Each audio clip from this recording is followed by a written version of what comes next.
የብሉይ ኪዳን ታቦትና እናንተ ጋር ያለው የአዲስ ኪዳን ታቦት ልዩነቱ ምንድን ነው? አንተ ክርስቶስ አማናዊ ታቦት ነው ትላለህ? ክርስቶስ አማናዊ ታቦት ነው ምን ማለት ነው? አልገባኝም። የብሉይ ኪዳኑ ታቦት ወደ ክርስቶስ የሚያመለክት ከሆነ አማናዊው እውነተኛው ታቦት ጌታ ኢየሱስ ክርስቶስ ነው ትላለህ? እንደ ፌዝ የብሉይ ኪዳን አገልግሎቱን በተመለከተ የሚቀርበውን መስዋዕትና ኳሊቲውን፣ ቅርጹን፣ አሰራሩን ሳይሆን አገልግሎቱን በተመለከተ ከብሉይ ኪዳን ታቦት የእናንተ የሚለይበትን ንገረኝ እስኪ። መሰዊያ አለን ከእርሱም ሊበሉ ከምኑ ከመሰዊያው ሊበሉ ድንኳኒቱን የሚያገለግሉ መብት የላቸውም አለ። እሺ አሁን መሰዊያ ለምንድን ነው? ሐዋርያው ቅዱስ ጳውሎስ መሰዊያ አለን ሲል መስቀሉ ነው ወይስ ልክ እናንተ እንደምትሉት መስቀሉን ነው ወይስ ሉትራንና ሐና እንደሚሉት ታቦቱን ወይም ደግሞ መሰዊያውን ነው? አንተ መሰዊያ ያልከው ቆይ አንዴ ኧረ ሐና ምን ሆነሽ ነው? አይደለም የሰጠኝ መልስ አጥጋቢ ይሁን አይሁን ቅድም ማውራት ሳይፈቀድ የሰጠኝ መልስ በስርዓት ነው ስናወራ የቆየ ነው። በስርዓት እናወራ። አንድ 30 ሰከንድ ማለት በጣም እንትን ሆነ እኮ መልሳለሁ። አንዴ 30 ሰከንድ ምንድነው ልናገር እንደፈለኩ አንተም ስማ እንዳላወራ ለምን አይቻልም። ናቲ አንተም ስማ ጥያቄ ጠየቀኝ እኮ የመለስክልኝ መልስ ላይ ክሊር እንድታደርግ የፈለኩት ነገር ስላለ ነው። አይመለስልህ ነው እንዴ? መውጣት ፈልጎ ነው። በቃ መውጣት ፈልገህ ነው? አልፈልግም። ናቲ እንደዚህ ተደረገ መውጣት ፈልጎ ገብቼ ስለዚህ መውጣት እሺ፣ ሚውት አድርግ። እሺ ልንገርህ ሚውት አድርግ። ችግሩ የተፈጠረው ምን ነው የምትነግረኝ እንዴ? ክሊር ልንገርህ አሁን ለምን ይሄ ችግር እንደተፈጠረው እኮ 30 ሰከንድ እባክህ ኤቢ ኖ ትቀጥላለህ። ቆይ ለና እየተማማርን ነበር ናቲ። ሶስት ጊዜ ጠይቀኸኝ መልሼልሃለሁ ናቲ። 3 ጊዜ ጠይቀኸኝ እኔ ልጠይቅህ አላልኩም ወንድሜ፣ መልሼልሃለሁ። አልጠይቅህም። አሁን አንተ ልትጠይቅ ስትል አንተ ነው የምትጠይቀኝ። አልፈልግም። ይኸው ልመልስልህ። አንዴ እኔ ላወራ ለምንድን ነው ያልፈለግከው? ሚውት አድርግ ልጠይቅህ። ስለዚህ አንተ ክርስቶስ አማናዊው ታቦት ነው ትላለህ? ክርስቶስ አማናዊ ታቦት ነው ምን ማለት ነው? አልገባኝም። የብሉይ ኪዳኑ ታቦት ወደ ክርስቶስ የሚያመለክት ከሆነ አማናዊው እውነተኛው ታቦት ጌታ ኢየሱስ ክርስቶስ ነው ትላለህ? እንደ ፌዝ የብሉይ ኪዳን አይደለም። ቆይ የብሉይ ኪዳኑ ሊቀ ካህናት ለምሳሌ የክርስቶስ ምሳሌ ነው ያልኩት። የብሉይ ኪዳን ግን ታቦት ለምሳሌ ብልሃል አይደለም ናቲ፣ ብልሃል ሳይሆን ጥያቄ የጠየቅኩ ነው። እኔ እንደዛ እኮ ልነግርህ ነው። አቋይ አስጨርሰኝ። የብሉይ ኪዳን ታቦት ለምሳሌ ማምነውን ነው የጠየቅኛ። የብሉይ ኪዳን ታቦት ለምሳሌ አርክ ኦፍ ኮቨነንት የጽላቱ ወይ ደግሞ የሁለቱ ታብሌቶች የአሰርቱ ቃላት ማደሪያ ስለሆነ ለእመቤታችን ይሰጣል። የእመቤታችን ትርጉም አለው። ለምን? አካላዊ ቃልን በማህፀኗ ስለጸነሰችው ስለወለደችው እናት ስለሆነች ታቦቱ ስለሆነች ማደሪያው ስለሆነች ለእመቤታችን ይተረጎማል። አሁን ግን እየተወራ ያለው ከአገልግሎት ብዬ ስለሆነ መጀመሪያ የጀመርኩት። ለምሳሌ ብሉይ ኪዳን አገልግሎቱ ተበርናክል ውስጥ እንዴት ነበር ካልከኝ፣ ያው ደም የሚቀርብበት ነው አይደለ? ደም ይረጭበታል መስዋዕቱ ወይ ደግሞ ስርየት ለማግኘት አይደለ? መታረድ ብቻ አይደለም፣ ባይዘው ብዙ ስርዓቶች አሉ። ስለዚህ ያ ሊቀ ካህናቱ ለምሳሌ ደሙን እንደሚያቀርብ ሁሉ ያንን አሁን ለምሳሌ በክርስትና ያንን ስርዓት ራሱ ይዘን ይሄ መስዋዕት ራሱ የሚቀርበው ደግሞ አሁን በነገራችን ላይ ያ አገልግሎት ለአዲስ ኪዳን ጥላ ነው ፈርስት ኦፍ ኦል። ስለዚህ አሁን የምናቀርበው የእንስሳ ደም የእንስሳ መስዋዕት አይደለም እና የምንድን ነው በዛው በመሰዊያው ወይ ደግሞ ታቦት በምንለው ላይ የምንድን ነው የምናቀርበው? የክርስቶስን አማናዊ ስጋና ደም ነው። ግን ያው ታቦት ደግሞ ምን ማለት ነው የሚለውን ትርጉም መረዳት መቻል ደግሞ አለብን። በተጨማሪ ስሙንም በዛው ስለወሰድን ማለት ነው። እሺ እንቀጥልና እጠይቃለሁ። አንድ እንትን እንዳንል እኔ ልጠይቅ ኤቢ አይ ቲንክ ብንጨርሰው ሙሉ ቢነበብ የሚፈልጉም ሰዎች ስላሉ ምን መሰለህ መዝግበውና ያንተ ጥያቄ ላይ የተመለሰ ያልመሰለኝ የኔ ጥያቄ ሆኖ የቀረው ነገር የብሉይ ኪዳኑ ታቦት የኢትዮጵያ ኦርቶዶክስ ቤተክርስቲያን አሁን ቀጥተኛ እየተጠቀመችው አይደለም፣ ግን በትርጉም በፍቺ ትጠቀመዋለች እያሉ እየተረዳው ስለመሰለኝ ነው። ቀጥተኛ ታቦቱን የብሉይ ኪዳንን ታቦት በፍቺ እንጂ እየተጠቀምን ያለ ነው፣ ቀጥተኛ የብሉይ ኪዳኑን እየተጠቀምን አይደለም በሚለው እንደሱ መሰለኝ። በአጭሩ ምንድነው? ለምሳሌ ታቦት ማለት ብዙ ትርጉም ነው ያለው። የመጀመሪያው ማደሪያ የሚል ትርጉም አለው። ሁለተኛው ትርጉም ደግሞ መሰዊያ የሚልም ትርጉም አለው። ስለዚህ ቃሉን ስንጠቀም እኛ መሰዊያ ለሚለው ትርጉም መሰዊያም አክቹሊ እንለዋለን። በተጨማሪም ደግሞ ታቦት እንለዋለን ማለት ነው። ስለዚህ የኔ ጥያቄ የኤቢዴክስ ያነበው ከነበረው ዶክመንት ነው የተነሳሁት። ገብቶኛል አሁን ያልከው በትርጉሙ በጥላ ምናምን የተባለው። ግን እኔ የዚህ የዶክመንቱ ላይ ያለውን ቀጥተኛ የብሉይ ኪዳኑን የኢትዮጵያ ኦርቶዶክስ እየተጠቀመችው አይደለም አይደል? የብሉይ ኪዳኑ ታቦት በቃ የመቅደስ ስርዓት፣ በነገራችን ላይ ያ የመቅደስ ስርዓት ፍጽምና ሊያመጣ አልቻለም። ለዛ ነው ክርስቶስን እነሱ መጠበቅ ያስፈለጋቸው፣ ክርስቶስን መምጣት ያስፈለገው። ስለዚህ ያንን የመቅደስ ስርዓት አንደግመውም፣ እሱን ጭራሽ አናደርገው። ነገር ግን ለምሳሌ ሲካሄዱ የነበሩ ስርዓቶችን ግን በክርስቲያናዊ ትርጉም ወይ ደግሞ በክርስቲያናዊ ይዘት ግን ልንጠቀማቸው እንችላለን። እዚህ ዶክመንቱን እንቀበለዋለን ሙሉ ለሙሉ ዶክመንቱን አሁን ቅድም ያነበበውን ያ ማለት ደስ የሚለው ቤተክርስቲያን በብዙ መጽሐፍቶቿ የገለጠችው አንድ ትምህርት ነው፣ የተለየ ትምህርት አይደለም።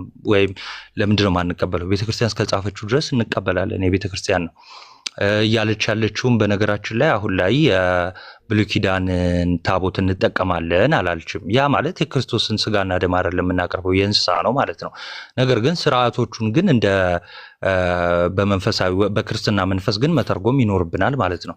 በክርስትና መንፈስ ከተረጎምን ምንም ያን ያህል ችግር ያለው አልመሰለኝም። በነገራችን ላይ ምንድነው ቅድም የጠቀስኩት የእባቡን ታሪክ እንዳትረሱ። የእባቡን ታሪክ እንደወረደ ሳይተረጉሙ እባብ እያሉ ስለኖሩ ነው ክርስቶስን ሳይቀበሉ የተቆረጡት አይሁዳውያን በብዛት ስናያቸው ማለት ነው።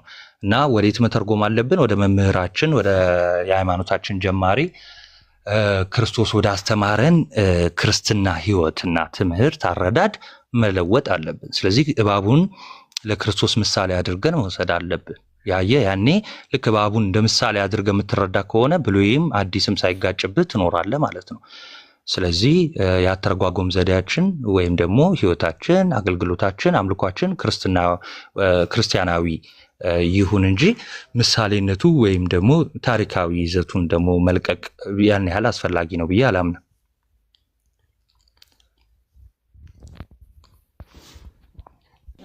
እሺ ናት እዚህ ጋር አንድ ጥያቄ ልጠይቅህ። አሁን ከተናገርከው ተነስቼ አይ ቲንክ ስለ ብሉይ ኪዳን ታቦት ሲነሳ ስለ መስዋዕቶቹ እያነሳ ነበረ። የብሉይ ኪዳን መስዋዕት የእንስሳት የምናምን ደም እያቀረብን አይደለም ምናምን ብለሃል። አሁን እየተወራ ያለው ስለ ታቦቱ ነው እንጂ ታቦቱ ላይ ይቀርብ ስለነበረው መስዋዕት አይደለም። እሱ ልክ ነህ። አማናዊ የሆነው ክርስቶስ መጥቷል። ስለዚህ የእንስሳት ደም የእንስሳት መስዋዕት አሁን አልቀጠለም፣ እሱ አለም የሚልም ሰው የለም። ስለ መስዋዕቶቹ ሳይሆን መስዋዕቱን ጀስት ነጥለህየውና የብሉይ ኪዳኑ ታቦት ከመስዋዕቱ በስተቀር እናንተ ጋር ካለው ከአዲስ ኪዳኑ ታቦት በምንድን ነው የሚለየው? አሁን ወረድ ብለን ብናነባው አንዳንድ ነገሮች ይቅርታ፣ በጣም ይቺ አሁን መጨረሻ ያልካት የብሉይ ኪዳኑ ስትል ሰምቻለሁ። አይ ነው እኔ ጋር ተቋርጦ ነው። የብሉይ ኪዳኑ ስትል ሰምቻለሁ። ድገምልኝ አንዴ።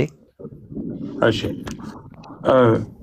ስለ ታቦቱ ስናወራ ሁለት ነገር ኮንፍሌት እንዳይደረግ ብዬ ነው። አንደኛው የብሉይ ኪዳኑ ታቦት አለ፣ ሁለተኛው መስዋዕቱ አለ። መስዋዕቱ የእንስሳት ምናምን ደም ነው። አሁን ያንን አማናዊ የሆነው የክርስቶስ ደም አንዴ በመስቀል ላይ ፈሷል። ስለዚህ የእንስሳት ደም ቀጥሏል አንልም፣ ቀርቷል። ታቦቱስ አሁን መስዋዕቱን እና ታቦቱን ነጣጥለን እንየው። አንድ አልነበረም። የብሉይ ኪዳን ታቦትና እናንተ ጋር ያለው የአዲስ ኪዳን ታቦት ልዩነቱ ምንድን ነው? እሺ የመጀመሪያው ነገር መስዋዕቱን ከታቦቱ እንደው ቶታሊ መለጠል እንደው ከመጀመሪያውም አስፈላጊ አይደለም። ኤኒዌይስ ግን የታቦታቱን ልዩነት ለማወቅ መስዋዕቶቹ ራሱ ወሳኝነት አላቸው። የመጀመሪያው ዋና ዓላማቸውም እሱ ስለሆነ ማለት ነው። የስርየት መክደኛ አድርግበት ሲለው ከምን አንጻር ነው? ከመስዋዕቱም አንጻር ስለሆነ ማለት ነው። ግዴታ ለመስዋዕቱ ታቦቱ ያስፈልግ ስለነበር ነው። አንድም ቃሉ ወይም ደግሞ ጽላቱ እንዲቀመጥበት፣ ሁለተኛም ደግሞ እግዚአብሔር ክብሩን እንዲገልጥበት፣ ሶስተኛ ደግሞ የስርየት ስርዓት እንዲደረግበት ወይ ደግሞ ይሄን ሐዋርያው ቅዱስ ጳውሎስ በዕብራውያን መልእክቱ ምዕራፍ 9 ላይ የመቅደሱ አገልግሎት ብሎ አንድ ላይ የተናገረው ነው። አንደኛ በቅርጽም ይለያያል። አንደኛ የመጀመሪያው። ሁለተኛ ነገር በአገልግሎትም ይለያያል። በይዘት፣ በአገልግሎት፣ በቅርጽ፣ በጽሁፍ ይለያያል። የአዲስ ኪዳንና የብሉይ ኪዳን ታቦት እንደሚታወቀው የብሉይ ኪዳን ታቦት 4 ሰው የሚሸከመው እና ደግሞ ሙሉም በወርቅ የተለበጠ ነው። ያ ማለት እንዲቀላል ወርቅ አይደለም፣ ያ በጣም ብዙ ወርቅ ማለት ነው። አሁን እንደው ለጨዋታ አፍሪካ ያለው ወርቅ ራሱ ቢሰበሰብ እኔ እንጃ። ያው ኤኒዌይስ የአዲስ ኪዳኑ ታቦት ያን ያህል ሳይዝ እና መጠን የለውም። እንደ የትራዲሽናቸው ሎካል ቸርቾች ሊያዘጋጁ ሊሰሩት ይችላሉ። እንደገና አሰራሩ ይሄ እንዳልኩ በአጠቃላይ ይዘቱ፣ ቅርጹ ይሄንን አንድ ላይ ካታጎሪ አድርግልኝ። በዋናነት ደግሞ ምንድነው አገልግሎቱ ነው። አገልግሎቱ ምን ነበር ነው? የእንስሳ ደም ነበር የሚቀርብለት። ከዛን ደግሞ እግዚአብሔር ደግሞ የሚገለጠው እዛ ታቦት ላይ ነበረ። አሁን ግን የመጀመሪያው ነገር ተበርናክል ወይም ደግሞ ቤተ መቅደስ የሆነው እኛንን በክርስቶስ የመጀመሪያው ነገር። ሁለተኛው ነገር ደግሞ ምንድነው? የሚቀርበው የእንስሳ ደም አይደለም። አየህ፣ ከዛን ያ አገልግሎቱ ምን ነበረ? የእንስሳ ደም ሲቀርብለት ስርየትን እንዲያገኙ ማስደረግ ነበር አይደለ? አሁን ግን የእንስሳ ደም ሳይሆን የሚቀርበው በዚህኛው በአዲስ ኪዳን ታቦት የጌታችን የመድኃኒታችን የኢየሱስ ክርስቶስ ስጋና ደም ነው፣ እውነተኛው ነው የሚቀርበው።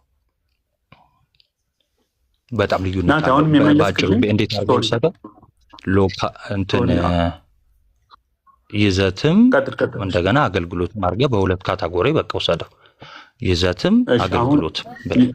እሺ ይዘቱ፣ ቅርጹ፣ ኳሊቲው ምናምን ሳይሆን ሜንሊ አገልግሎቱ በእናንተ ቤተክርስቲያን ከታች አሁን ወረድ ብለን የምናነበው ጽሑፍ ላይ በብሉይ ኪዳን የነበረው ታቦት አገልግሎቱ መሰዊያ ነበር። የእናንተ መሰዊያ ነው። መስዋዕቱ ቢለይም ታምራት ይሰራበት ነበረ።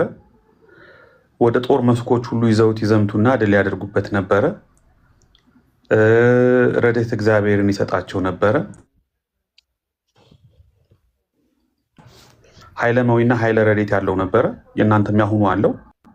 አገልግሎቱን በተመለከተ የሚቀርበውን መስዋዕትና ኳሊቲውን፣ ቅርጹን፣ አሰራሩን ሳይሆን አገልግሎቱን በተመለከተ ከብሉይ ኪዳን ታቦት የእናንተ የሚለይበትን ንገረኝ እስኪ። እኮ አገልግሎቱን በተመለከተ ነገርኩ እኮ። ከመስዋዕቱ አንጻር ለምሳሌ ከመስዋዕቱ አንጻር የሚቀርበው የእንስሳ ደም አይደለም። በቃ በዋናነት ይሄ ነው። አይ መስዋዕቱን አይደለም፣ በዋናነት እሱማ ገብቶኛል። መስዋዕቱንማ ባይዘው አትለየውም። አሁን ተበርናክሉን ከመስዋዕት ለይልኝ፣ ታቦቱን ከተበርናክሉ ለይልኝ እያልከኝ ነው። በነገራችን ላይ አይደረግም እንደዛ ተደርጎም በክርስትና በስኮላሮችም እኔ አላቅም። እንግዲህ እንደው አንተ የተሻለ ምኑን ከምን ለይልኝ? አይለይም። አሁን ለምሳሌ የመቅደሱን አገልግሎት ወይ ደግሞ የብሉይ ኪዳን የመቅደስ አገልግሎት ሲባል መስዋዕቱን ተበርናክሉ ታቦቱን ከጽላቱ እንደዚህ ለይተህ ይችን ብቻ አይባልማ። ግዴታ መስዋዕቱን ማንሳት አለብን፣ ታቦቱ ዓላማውን መረዳት ስላለብን ማለት ነው። መስዋዕት ይቀርብበት ነበር አምኛለሁ አልከኝ። ቆይ አንዴ መስዋዕት ይቀርብበት እንደነበር አምኛለሁ ብለሃል አይደለ? ታውቃለህ አይደለ? ብሉይ ኪዳኑ የሚቀርበው መስዋዕቱ የሚቀርበው የምን መስዋዕት እንዲቀርብ ነው? ታቦቱ የተዘጋጀው የመጀመሪያው የምን መስዋዕት ሊቀ ካህናት በዓመት አንዴ ገብቶ የምን መስዋዕት እንዲያቀርብ ነው? የእንስሳ ደም። አየህ፣ አገልግሎቱ የእንስሳ ደም እንዲቀርብበት ነው የተዘጋጀው የመጀመሪያው ነገር ማለት ነው። ሁለተኛ ነገር ደግሞ በአዲስ ኪዳን ስትመጣ አሁን ግን የሚቀርበው የእንስሳ ደም አይደለም። ኦኬ አሁን የሚቀርበው የምንድን ነው? የጌታችን የመድኃኒታችን የኢየሱስ ክርስቶስ እውነተኛ ስጋና ደም ነው። ይሄው አገልግሎቱ ይሄ ነው። አገልግሎቱ በዋናነት የአሁኑ መሰዊያ ምንድን ነው አገልግሎቱ ካልከኝ፣ ለምሳሌ ይሄው የአሁኑ መሰዊያ የጌታችን ስጋና ደም የሚዘጋጅበት የሚፈተትበት ነው። ይሄ ነው አገልግሎቱ። ስለዚህ ያኛው የእንስሳ ደም የሚቀርብበት ነው። በቃ ተው እንቀጥል፣ ችግር የለም ነው። ካልተመለሰልህ ድገም ወይ ጥያቄ ካላገኘ ምንም በቃ መስዋዕቱ ዋና አገልግሎቱ የመጀመሪያው ከመስዋዕቱ ጋር ተገናኝቶ ስለሆነ ነው። ገብቶኛል። የመጀመሪያው አገልግሎት አንተ ታቦቱ ሳይሆን መስዋዕቱ ስለሚለያይ የታቦቱ አገልግሎትም የተለያየ ሆኗል በመስዋዕቱ ምክንያት እያልክ ነው። ትክክለኛ ለእኔ የሚዋጥልኝ መልስ አይደለም፣ ግን ያው መጨቃጨቅ ያስፈልግ መቀጠል አልገባኝም። ለምሳሌ ሐዋርያው ቅዱስ ጳውሎስ ዕብራውያን ላይ መሰዊያ ያለን ሲል የብሉይ ኪዳኑን ነው። ምን አገናኙ አሁን የምናወራው ጋር? የእናንተ የብሉይ ኪዳን የእናንተ ታቦት እንዴት እንደሚገናኝ ችግር የለውም። ያኛው አሁን ለምሳሌ የብሉይ ኪዳኑ መሰዊያ አንተ ብቻ አሁን እስካሁን ስታወራ ቆይ አንዴ፣ አንተ ነህ እኮ እስካሁን ሳዳምጥ የቆየሁት እኮ አንተ ነህ ስታብራራ የነበረው ናቲ። ያ ነው ማብራሪያ ሳይሆን መጠየቅ የአንተ ታይም ነበር ማለት ነው። አሁን እኔ እንደውም ልጠይቅህ አይደለም፣ እኔ ችግር የለውም እስከ መጨረሻው መልስልሃለሁ። አሁን እያወራን ያለው መሰዊያ ስለተባለ አሁን መልስልኝ ያልኩም አይደለም። ናቲ ጭቅጭቅ እንዳይሆን አንዴ ሚውት አድርግ፣ አንዴ አዳምጠኝ። ቆይ አንዴ 30 ሰከንድ ሚውት አድርግ። ኦኬ መጀመሪያ ምን ብዬ ጠይቄሃለሁ? ከመስዋዕቱ በስተቀር ታቦቱን በተመለከተ የእናንተ ታቦትና የብሉይ ኪዳን ታቦት በአገልግሎቱ ያለው ልዩነት ምንድን ነው ስልህ፣ መስዋዕቱ ልዩነት ስላለው መስዋዕቱን ከታቦቱ ስለማልነጥለው መስዋዕቱ ስለሚለያይ አገልግሎቱም ተለያይቷል አልከኝ። በቃ ጥያቄ መልስ ብዙ አላረካኝም፣ ግን መቀጠል ነው ያለብን። ለምን መልሶ አላረካም ብለህ አንተ ምንም ማድረግ አትችልም። በቃ እኔም ደግሞ የሚያረካ መልስ ካላመጣ አለቅህም። መዳረቅ የለም። ችግር የለውም። ኧረ ብትልስ ምን ችግር አለው? ይኸው ቤት አይደል የገባሁት። እሺ የመጀመሪያው ነገር ምንድን ነው? ቀለል አድርጌ ልንገራችሁ፣ ታችም ላላችሁ ሰዎች መማር ስላለባችሁ። የአዲስ ኪዳን መሰዊያ የአዲስ ኪዳን ታቦት ነው። አይ የፕሮቴስታንቶች ለማለት ነው። እሺ የአዲስ ኪዳን መሰዊያ ወይ ደግሞ ታቦት የምንለው አገልግሎቱ ምንድን ነው? ኦብቪየስሊ የጌታ ስጋና ደም የሚቀርብበት ነው። እና የጌታ ስጋና ደም ክርስቶስ ከመምጣቱ በፊት የብሉይ ኪዳን ታቦት ላይ ይቀርብ ነበር? አይ አይቀርብም። እና ያኛው ታቦት ምንድን ነው አገልግሎቱ? አንደኛ ያኛው ታቦት አገልግሎቱ ምንድን ነው? የእንስሳ ደም ደግሞ ይቀርብበት ነበር። ያኛው አያችሁ፣ ሁለቱ ልዩነቱ። አገልግሎት ሲባል ከምን አገልግሎት ነው? ያ አገልግሎት የተባለው የመቅደሱ አገልግሎት ነው። ሐዋርያው ቅዱስ ጳውሎስ በዕብራውያን መልእክቱ ምዕራፍ 9 ላይ በደንብ አብራርቶታል። ያለ መናገር ግን ኦኬ ያ ሰፊ ርዕስ ይሆናል እያንዳንዱን ማለት ነው። ስለዚህ አሁን እኔ ወደ ጥያቄ እኔ ደግሞ በተለይ ልጠይቅ። እንግዲህ ተዋጠል አልተዋጠል ታች ያለ ሰው ከተማረ በቂ ስለሆነ ሐዋርያው ቅዱስ ጳውሎስ ናቲ እየተነበበ እኮ ሙሉ ይነበብና በተራ በተራ ዶክመንታችሁን አብራሩልን። እኛ ችግር የለውም። ግራ የገባህ ወይ ደግሞ ተሳስታችኋል የምትለውን አንሳ።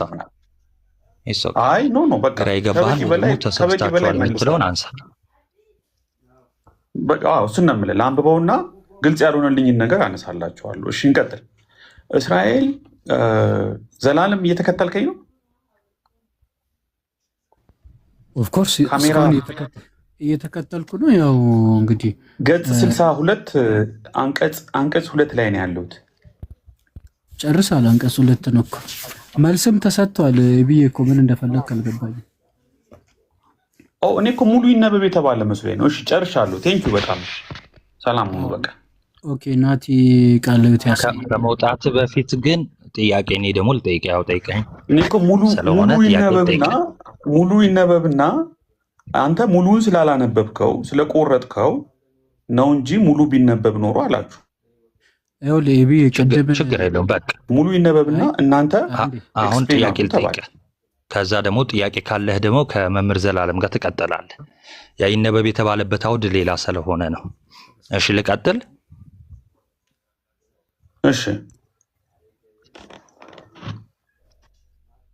እሺ ሐዋርያው ቅዱስ ጳውሎስ በዕብራውያን መልእክቱ መሰዊያ ያለን ሲል የትኛውን ነው? የክርስቶስን መስቀል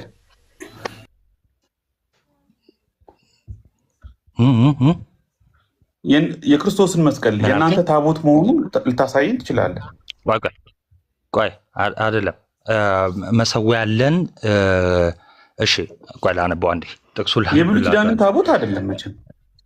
ቆይ አንዴ እሺ ሐዋርያው ቅዱስ ጳውሎስ ያው እንደሚታወቀው ጌታችን ካረገ በኋላ ነው እንትን ያለው የጻፈው ይህንን መልእክት። እሺ ዕብራውያን 13 እንዲህ ይላል ቁጥር 10 መሰዊያ አለን ከእርሱም ሊበሉ ከምኑ ከመሰዊያው ሊበሉ ድንኳኒቱን የሚያገለግሉ መብት የላቸውም አለ። እሺ አሁን መሰዊያ ለምንድን ነው?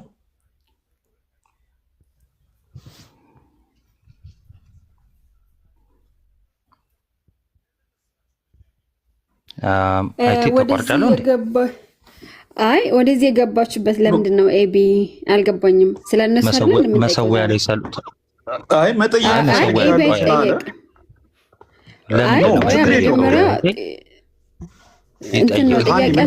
ጠይቀውና ቆይ ከእርሱ ሊበሉ የማይችሉት ከእርሱ ሊበሉ እሱ ልመልስ ካለ ለምንድነው አንቺ አይጠየቅ የምትይው? እኮ ገባኝ። ከእሱ ጋር ላውራ። ኤቢ ፈቅደህ ነው ጥያቄ ለመመለስ ፈቃደኛ ሆነህ ነው? ኤቢ ምንም ችግር የለውም። ጥያቄውን ማቅረብ ይችላል። የእኛን ትምህርት ኤክስፕሌን ማድረግ ይችላሉ። ፖይንቱ ግን እኛ የእናንተ ዶክመንት ላይ በአንዴ ናት የእናንተ ዶክመንት ላይ ስለ ታቦት የሚያስተምረው ትምህርትና መምህሩ የሚያስተምረው ትምህርት መምህሩ የተናገረው ትምህርት ሪዞኔት ስለሚያደርግ ተመሳሳይነት ስላለው እዛ ክፍል ውስጥ ያሉ ጥያቄ የፈጠሩብንን ሀሳቦች አንድ ባንድ እያወጣን ኤክስፕሌን አድርጉልን ነው። አይ አሁን ደግሞ መሀል ላይ ይቋረጥና ሚዩት አድርግናት። ቴንኪው ጨርሻለሁ። ሰላም ሁኑ እኮ ያልከው አንተ ነህ ኤቢ። ቆይ ያስረዳዋት እኮ ነው። ሚዩት አላረግ ሀና ጠይቃኝ እየመለስኩላት እኮ ነው። እሺ ሚዩት አድርገው። እኛ ኩዌሽን ያደረግናቸውን ነገሮች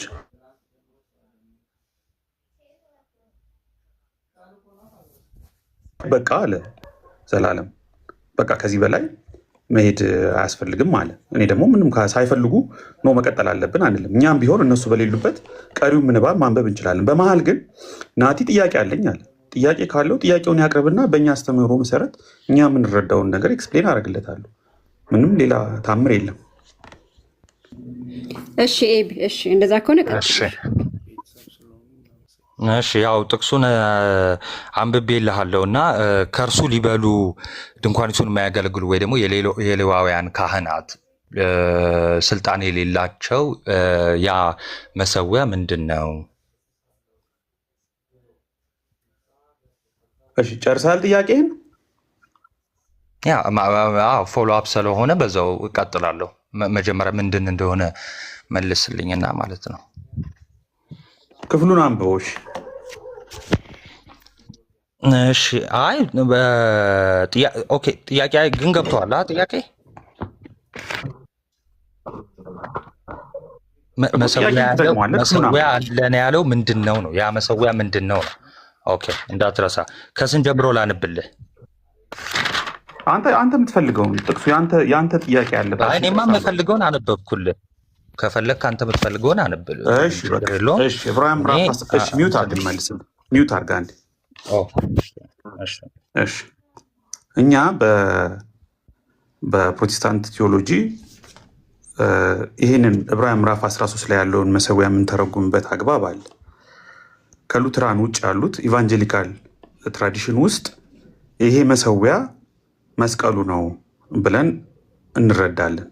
ክርስቶስ የተሰዋበት ቦታ ግን ይሄ ክፍል አሁን አንተ የጠቀስከው ክፍል ከብሉይ ኪዳን ያለውን ቁጥር 11 ላይ ሊቀ ካህናት ስለ ወደ ቅድስት የእንስሶች እንደሚያቀርባል ብሎ ስለሚያወራ እና ስጋቸውን ግን ከሰፈር ውጭ ያቃጥላል። ስለዚህ ኢየሱስ ደግሞ በገዛ ደግሞ ህዝቡን እንዲቀድስ ከበር ውጭ መከራን ተቀበለ ስለሚል ይሄ ክፍል ወይም ይሄ መሰዊያ ክርስቶስ መስዋዕት የሆነበትን መስቀሉን የሚያመለክት ነው። ኢየሱስ የተሰዋው በመስቀል ነው ብለን እንፈታለን። ግን መሰዊያውን በሉትራን ቴዎሎጂ ደግሞ መሰዊያውን የሚመለከት መስቀሉንና ወይም ደግሞ መሰዊያው ከመስቀሉ ተነጥሎ የሚታይ ስላልሆነ መሰዊያው ማለት ኦልሞስት ቀራኒዮ ማለት ነው። የጌታን ራት የምናዘጋጅበት የምናቀርብበት ስለሆነ ይሄ መሰዊያ የጌታ ራት የሚሰዋበት የጌታ ራት የሚቀርብበት ማዕድ ነው፣ የጌታ ጠረጴዛ ነው ብለው ይረዳሉ። ከሉትራን ውጭ ያሉት ግን አይ ይሄ ስፔሲፊካሊ የሚያወራው መስቀሉን ነው፣ ኢየሱስ የተሰዋው በመስቀል ላይ ነው። ይሄ የእኛ መልስ። እሺ ሐዋርያው ቅዱስ ጳውሎስ መሰዊያ አለን ሲል መስቀሉ ነው ወይስ ልክ እናንተ እንደምትሉት መስቀሉን ነው ወይስ ሉትራንና ሐና እንደሚሉት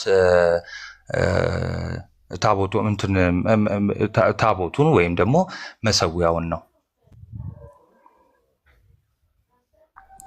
እኔ ነሰሰርሊ ሁለቱ ተነጣጥሎ መታየት ፐርሰናሊ የትራዲሽኑን ነግሬሃለሁ። ፐርሰናሊ እኔ ሁለቱ ሊታረቅ የማይችል ነገር አይደለም ብዬ ነው ማስበው። መሰዊያውንና መስቀሉን የግድ መነጣጠል አይጠበቅብንም።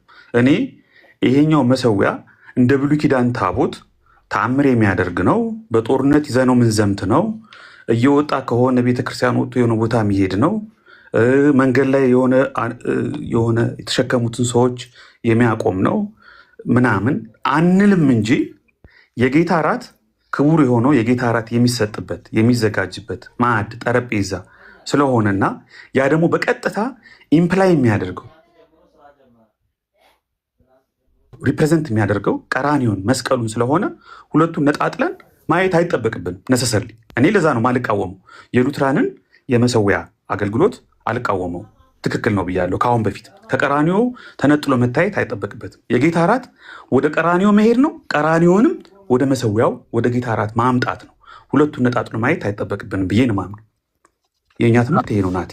እሺ አሁን እኔ ነጣጥለህ የዋትየው ሳይሆን ለምሳሌ ሐዋርያው ቅዱስ ጳውሎስ መሰዊያ ሲል መስቀል እያለን ነው ወይስ ደግሞ ቅዱስ ጠረጴዛን እያለ ነው ወይ ደግሞ የጌታን ማዕድ እያለ ነው?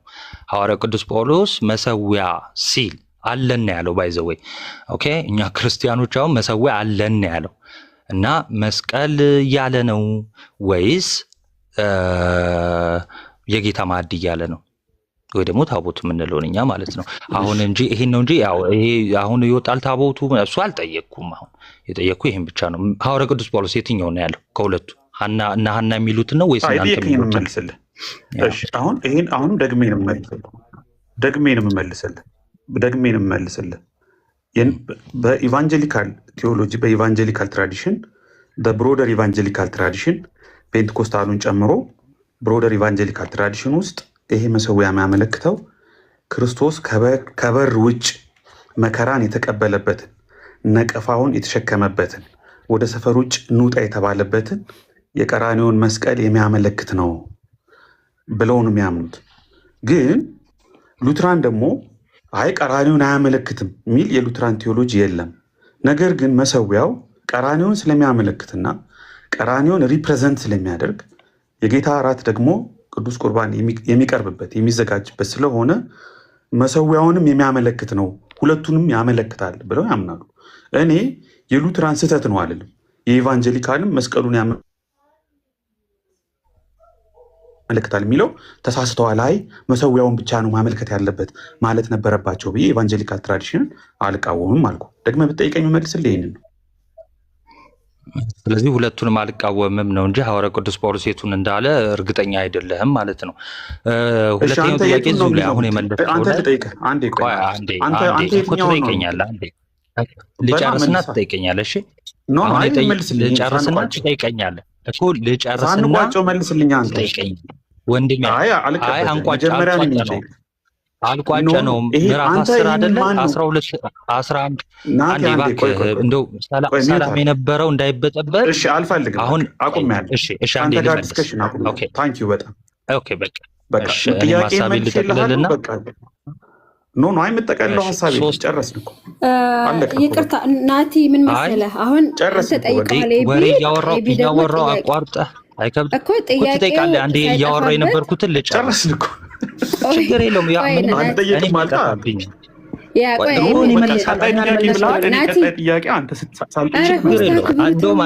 ናቲ ቆይ አንዴ አልጠይቅም። አንተን የምትጠይቀኝ ቆይ አንዴ ኧረ ልጨርስ እያወራሁ ኖ አንተ ኤቢን ጠይቀሃል፣ መልሰዋል፣ ጥሩ አድርጎ መልሰዋል።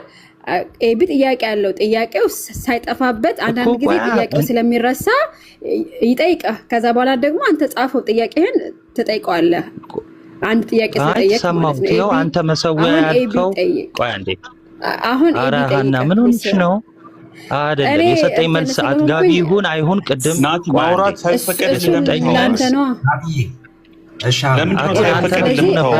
በስርዓት ነው ስናወራ የቆየን። በስርዓት ነው ስናወራ የቆየን። በስርዓት ነው። አንድ 30 ሰከንድ ማለት በጣም እንትን ሆነ እኮ መልሳለሁ። አንዴ 30 ሰከንድ ምንድነው ልናገር እንደፈለኩ አንተም ስማ እንዳላወራ ለምን አይቻልም። ናቲ አንተም ስማ ጥያቄ ጠየቀኝ እኮ የመለስክልኝ መልስ ላይ ክሊር እንድታደርግ የፈለኩት ነገር ስላለ ነው። አይመለስልህ ነው። ናቲ መውጣት ፈልጎ ነው። በቃ መውጣት ፈልገህ ነው። አልፈልግም። ናቲ እንደዚህ ተደረገ መውጣት ፈልጎ ገብቼ ስለዚህ መውጣት እሺ ሚውት አድርግ። እሺ ልንገርህ ሚውት አድርግ። ችግሩ የተፈጠረው ምን ነው የምትነግረኝ እንዴ? ክሊር ልንገርህ አሁን ለምን ይሄ ችግር እንደተፈጠረው እኮ ቆይ 30 ሰከንድ ባክህ ኤቢ ኖ ትቀጥላለህ። ቆይ ለና እየተማማርን ነበር ናቲ። ሶስት ጊዜ ጠይቀኸኝ መልሼልሃለሁ ናቲ። 3 ጊዜ ጠይቀኸኝ እኔ ልጠይቅህ አላልኩም ወንድሜ መልሼልሃለሁ። አልጠይቅህም። አሁን አንተ ልትጠይቅ ስትል አንተ ነው የምትጠይቀኝ። አልፈልግም ልመልስልህ። አንዴ እኔ ላውራ። ለምንድን ነው ያልፈለግከው? ሚውት አድርግ ልጠይቅህ። ያ እኮ እሺ እኮ አንዴ ቆይ አንዴ 30 ሰከንድ አይቻልም። አሁን አንተ የሰጠኸው ሀሳብ ላይ ናቲ እንዴ ባይዘዌ ለምንድን ነው እንድናገር ያልፈለጋችሁት? አልገባኝም እኮ ቆይ በሰላም እንድትጨርሱ በቃ ሚዩት ማድረግ ይችላሉ ሞዴሬተር። ስለዚህ በሰላም እንዲያልቅ እሺ ቀጥል። ጥያቄን ጠይቀኝና ማለት ነው ስመልስ ናቲ እንዴት እንደመመለስ ችግር የለውም። ጠይቀኝ። አካሄድ ይቅርታ እዚህ ያለ ሰው 200 ምናምን ሰው ቁጭ ብሎ ትምህርት ናቲ አንዴ ቆይ፣ እኔም እየተማርን ነው። ምንድነው መሰለ ናቲ ጋር ኤቢን ጠየቅከው። ኤቢ አንተ ብታምነውም ባታምነውም ቅድም ስለ ታቦቱ ሲጠየቅ የቤተ ክርስቲያን ትምህርት ነው። በቃ ኤቢ መከራከር አልፈለገም። በቃ ጥያቄው መልስ ባይሆነኝም አልፌዋለሁ ብሏል። አንተ ናቲ ስትጠይቀው ለኤቢ መልስ ነው ብሎ የሰጠህን ነገር መቀበል አለመቀበል መብት ነው። እኛም ከታች ስላለን ወደ መከራከሪያና ወደ ጭቅጭቅ ሲመጣም የሆነው የአሁኑ አይነት ነው። በቃ ስለዚህ ኤቢ ከታች ያለው ሰው ይመዝናል። ችግሩ የታዘብኩትን በዚህ አጋጣሚ ኮሜንት ላይ የምትጽፉ ሰዎች ታቦቱ ሰነድ ቅድም ኤቢ ሲያነብ የታቦቱ ከእስራኤል ከብሉይ ኪዳን ጋር ይገናኛል ብለን ስንል ትርጉም ነው የቤተ ክርስቲያን ስትሉን ምንም አላልንም እኮ አይገናኝም አላልንም። እኛም ምንድን ያልነው የቤተ ክርስቲያን ነው። በቃ ኤቢ መሰዊያ መስቀል ነው ካለ ቀጠለህ ለምንድን ነው ጭቅጭቁ? ለእኛ አስተማሪ አይደለም። ስለዚህ ቀጥተኛ የሆነ መልስ ከተሰጠህ ከተቀበልክ ከታች ያለም ሰው የሚያምነውን የማያምነውን ነገር ሰምቶ ይፈርዳል። ስለዚህ ጭቅጭቅ አታድርጉት። አካሄድ ነው። በቃ ያንተን እንደዛ ስትመልስ ምንም ክርክር አልመጣም። ኤቢም ጋም ልክ እንደዛ ሲመልስልህ እለፈው። ወደ ጭቅጭቅ ሲሆን ኮሜንት እያየው ነው። ልክ ኤቢ ሲመልስ እናንተ የምታስቡትን ነገር እኮ እንዲመለስ እንዳትጠብቁ። በቃ የኛ በዚህ በኩል ነው የሚተረጎመው ተብሏል። ከተቀበላችሁ እሰየው፣ ካልሆነ ለፉት። የኔ ምንድነው አሁን ለምሳሌ ቅድም ስናገር ይሄ ሀሳብ አልተዋጠልኝም፣ ይሄ ሀሳብ ይሄ መልስ አልተዋጠልኝም፣ ግን ይሁን ይሄን እንኳን ልታስወሩኝ አልቻላችሁም። በነገራችን ላይ ኦኬ እኔ ላውራ መረጅም ሰዓት ወይ ድጋሜ ልጠይቅ አላልኩም። በቃ 30 ሰከንድ ማትማላም 2-3 ሰከንድ ነው። ምን ልል እንደሆነ ግን መስማት ነበረባችሁ። ለምሳሌ የተናገረው ኤቢ የሉትራንን ቪው እና እንደው ደግሞ በኢቫንጀሊካን ወይ ደግሞ በወንጌል አማኞች መስቀል ብለን እንተረጉመዋለን አለ። አሁን እኔ ምንድነው ፎሎ አፕ ብዬ ስለጀመርኩ ጥያቄ መመለስ አለበት። 4ቴም 5ቴም ይሁን እኔ ቅድም እሺ ብያለሁ። ስለዚህ ጥያቄ ምንድነው አዲሱ መደበኛ ትርጉም ደግሞ በእምነት ክርስቶስን መቀበል ነው መስዋዕት ያለው ይላል። የትኛውን እንቀበል? አሁንም ቆይ ናቲ፣ አሁንም ቢሆን ስርዓት መያዝ አለብን። ስርዓት ኩዩላ አሁን አልተሳደብኩም። አዲሱ መደበኛ ትርጉም ነው ለማን ፈቀደል? መች ተግባብተን ነው አንተ ወደ ቀጣዩ ጥያቄ የምትሄደው ናቲ? እንዴ አልጠየቅኩም። አሁንም አልጠየቅኩም ነው አይደለም። ምንም ሐሳብ መስጠት አልችልም። በቃ ሶስት አይነት ደግሞ ሌላኛ ትርጉም ሰጠዋቸው። ቀጥልሽ ቀጥልና ቀጥላለሁ። ቻው በቃ ናቲ በጣም ትንሽ ናቲ ትንሽ አይ በጣም እንደውም ናቲ ከባድ ነው። ኧረ እንደውም በጣም ያለሁኝ ገርሞኛል። እንደውም ስናዳምም እኮ እና አዳምም እነ ዘላለምም መምህር ዘላለምም ሲያወሩ እኮ በቃ እንደሱ ነው። አዎ ጥያቄ ጠይቀን እኮ ብሉይ ኪዳኑ መጣ ብለን ትርጉም ነው ሲሉ ምንም አላልንም እኮ። በእውነት ጥያቄ በጣም ብዙ ጥያቄ ነበረኝ። በቃ ትርጉም ነው ሲሉ አላልንም። ግዴታ እነሱ የሚያስቡትን ነገር አንተ መልስ ካልመለስክ ነፍስ ግቢ ነፍስ ውጭ ለምን ይሆናል? በቃ እንደዚህ ነው የምታምኑት? አዎ የሚሰማ ሰው እኮ ከታች ያለው ሰው ለሰሚው ነው። እኔ አሁን እየሰማው ነው። እኔ ጥያቄ ስለነበረኝ ጥያቄው ላይ ተሳትፌያለሁ። ደግሞ ናቲም ስንጀምርም አልነበርንም፣ የነበርንበትንም ነገር የተረዳ አልመሰለኝም። እሺ ለማንኛውም እኔ ስርዓት ባለው ሌላውም ሰሚውም በሚጠቀም ብዬ ያው በትዕግስት እየተወያየው እንደነበረ ታውቃላችሁ። ራት ራሱ በስነስርዓት እየበላው አይደለም ታውቃላችሁ። ከመንገድ ነው የመጣሁት ደክሞኛል፣ ግን ደግሞ ያው ሪስፔክት አድርጌ የእነሱን አተረጓጎም የእነሱን አረዳድ መስማት አለብን ብለን እየተማር ነው። የእኛንም ቢሆን መሀል ላይ ጥያቄ ሲጠይቅ ከርዕሱ እንኳ ወጥቶ የእኛ ርዕስ ምንድን ነው? ቤቱ የተከፈተው ካሜራ ከፍተን እያብራራን ያለ ነው። የእነሱን ዶክመንት እነሱ ኤክስፕሌን እንዲያደርጉ እድል እየሰጠን ነው። መሀል ላይ ይሄ ነገር ይቋረጥና አይ ጥያቄ ልጠይቅ አለ። አይ ከርዕስ እንወጣለን ስትል እንኳ ሀና ኖ ችግር የለም ሌትስ ጊቭ ሂም ኤ ቻንስ ይጠይቅ፣ ከዛ እንመልሳለን። አንድ ጥያቄ ጠየቀ፣ ፎሎ አፕ ብሎ ቀጠለ፣ ሶስተኛ ቀጠለ፣ መለስኩለት። ወደ ቀጣዩ ሊድሽ ወደ ሁለተኛ ጥያቄ ሲል ግን የመጀመሪያው ጥያቄ ላይ የእሱ አቋም ምን ሆኖ ነው? የራሱን አቋም ሳይናገር የራሱን ትምህርት ሳይናገር የእኛን ተናገርኩ። ለምንድን ነው ደግሞ ወደ ሌላ ሁለተኛ ጥያቄ የምንሄደው ነው ጥያቄው። የኔ ኮንሰርን ይሄ ነው። በዚህ ጉዳይ ላይ የእሱን አቋም ኤክስፕሌን ቢያደርግ የሚሰማው ሰው ይማራል ማለት ነው። የእነናቲን የኦርቶዶክስንም አቋም ይሰማል፣ የእኛን ደግሞ የሰማው ሰው ያመዛዝናል፣ ይማራል። አይ ይሄን ስኬፕ አድርጌ ደግሞ ሌላ ጥቅስ ደግሞ ሌላ ጥያቄ ሊሄድና ውይይቱን ኤክስፓንድ ላድርገው ማለት ግን ትክክል አይደለም ነው። ኤኒዌይስ እያወሩ ያለሁት የተፈጠረውን ኮንፊውዥን ነው። ሃኒ ታንኪዩ፣ ተባረኩ ሁላችሁም። ራት መብላት አለብኝ ደክሞኛል። አይ ቲንክ ልንቀጥልበት እንችላለን ሌላ ጊዜ፣ ወይም እኔም ቤት ልከፍት እችላለሁ ነገ እንደዛ። ቻው። እሺ ኤቢ እናመሰግናለን። እሺ ደህና ደር። እሺ ዳኒ ሄደ ኤቢ ጋር ባይ ዘ ወይ ኤቢ ታች ካለ ይሄንን ተወያይተንበታል። 2-3 ኤቢ ከወጣ በቃ ስለ ኤቢ ማውራት አይቻልም። ስለ ኤቢ ወጥቷል። ፓስተር አሌክስን ጥያቄ ስለነበረው በዛ ጉዳይ ፓስተር አሌክስ በእናንተ እዮባዬ መነሻው ምን እንደሆነ ልንገርህ። አልነበርክም። ቆይ አንዴ ክሊር ላድርግ። ከዲያቆን ጋር እሺ ቆይ አሌክስ የአንዴ ከመውረዴ በፊት እዮብን ሶሪ በጣም በደንብ ሰላም አላልኩም። ልክ ነህ እዮብ። ዛሬ ይሄ ነገር የተነሳው ለምን መሰለ? አንተም እንግዲህ በግል ኤክስፕሎር ልታደረግ ትችላለህ። ይሄ ስሙ ስለጠፋኝ ነው። መምህር ማን ነው? ሊቀ ጠበብት ዶክተር ዘሪሁን ነው ምናምን። እሳቸው የተናገሩት ንግግር ከዚህ ዶክመንት ጋር ሪዞኔት ስላደረገብኝ ነው ብዬ ተናግሬያለሁ። አንተ ስላልሰማህ ሊሆን ይችላል። የእሳቸው ንግግርና ዶክመንቱ አንድ አይነት ነው። እኔ እሳቸውን ስትቃወሙ ጠረጴዛ ይባል የሚለውን መቃወማችሁ ትክክል ነው። ከዛ ውጭ የተናገረው ግን እዚህ ዶክመንት ላይ አለ፣ ከዶክመንቱ ጋር አንድ አይነት ነው የሚል አርጊውመንት ስላለኝ ነው። አይ ዶክመንቱና እሳቸው የተናገሩት አንድ አይደሉም ምትል ከሆነ ኢዮብ ሁለት ነገር ማድረግ አለብህ። የእሳቸውን ንግግር የ25 ደቂቃ ዩቲዩብ ላይ ገብተህ ቪዲዮን መስማት አለብህ። ከዛ ይህን ዶክመንት ደግሞ አብረ ቨርስ ባይ ቨርስ አብረ ተከትለ ቼክ ማድረግ አለብህ። እኔ እንደሱ ስላደረግኩ ነው። ገብተዋል ኢዮባ? ለዛ ነው ወደዚህ የመጣሁት። እኔ ቪዲዮንም አይቼዋለሁ። ሀና ስከፍት ከቅድም ጀምሮ ነበርኩኝ እኔ ከነ ኤስድሮስ ጋር ምናምን ራሱ እዚህ እየተወያየን ነበር፣ እዚህ ላይ ከፍ ብዬ ማለት ነው። ግን ምንም እንትን የሚለው ምናልባት አንተ ሚስ አንደርስታንድ የመምህሩን አንዳንዴ ነግሬያታለሁ ለሀኒቾ ለዞ በቃ አሉ አንዳንድ መምህራን የሀገር ፍቅር በጣም በቃ የሚያጠቃን አሉ።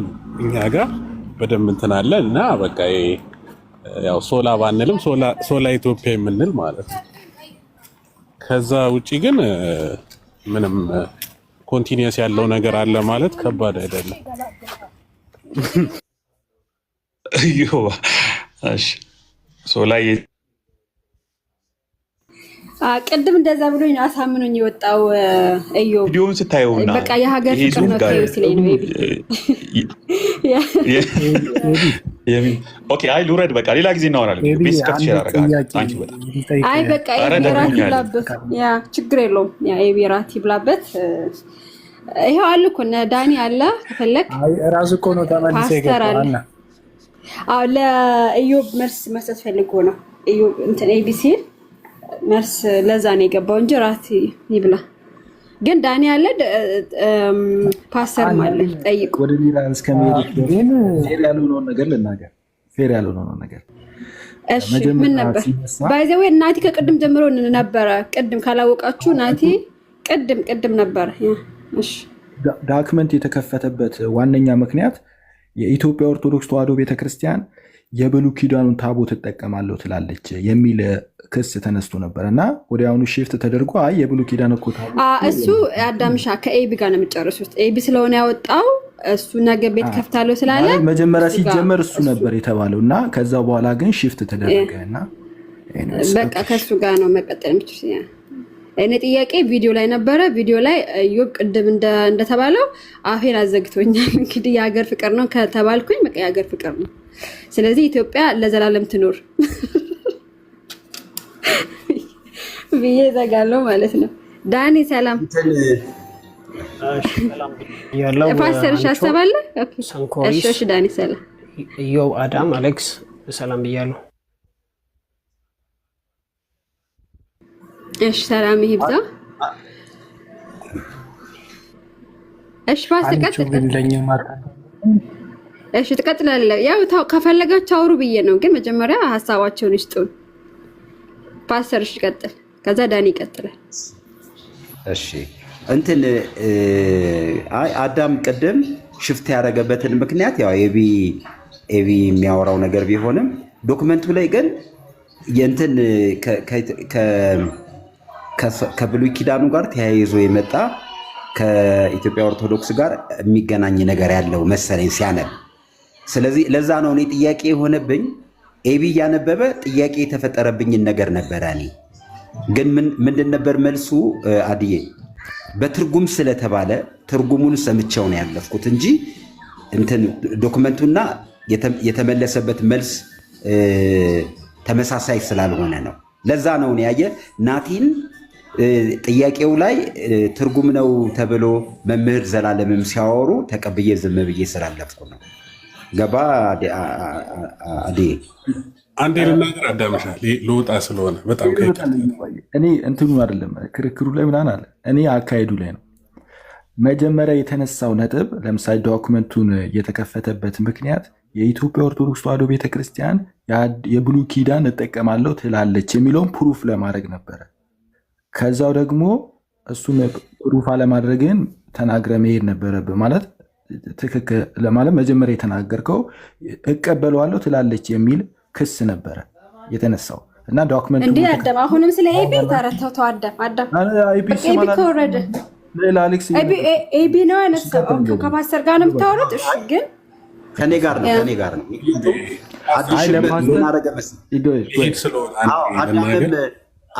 አዳም ሪፍሌክት አድርጎ ስለነበረ ኤቢ ያመጣው ነገር ለእኔ አሳማኝ ስለሆነ ነው ብዬ ነው ጥያቄ ተፈጠረብኝ። ኤቢ ግን ቤት ሲከፍት ወይ ሌላ ጊዜ ሲመጣ እዛ ዶክመንት ላይ ሀሳብ መስጠት ከቻላችሁ መምህር ዘላለምም ያወሩት ነገር የምሬን ነው የምልህ ከልቤ መልሱን አላገኘው፣ ምክንያቱም ትርጉም ስለተባለ ብዬ ነው። እና እሱን ልበል ብዬ ነው። አዳም ቀጥል እዮባሽ።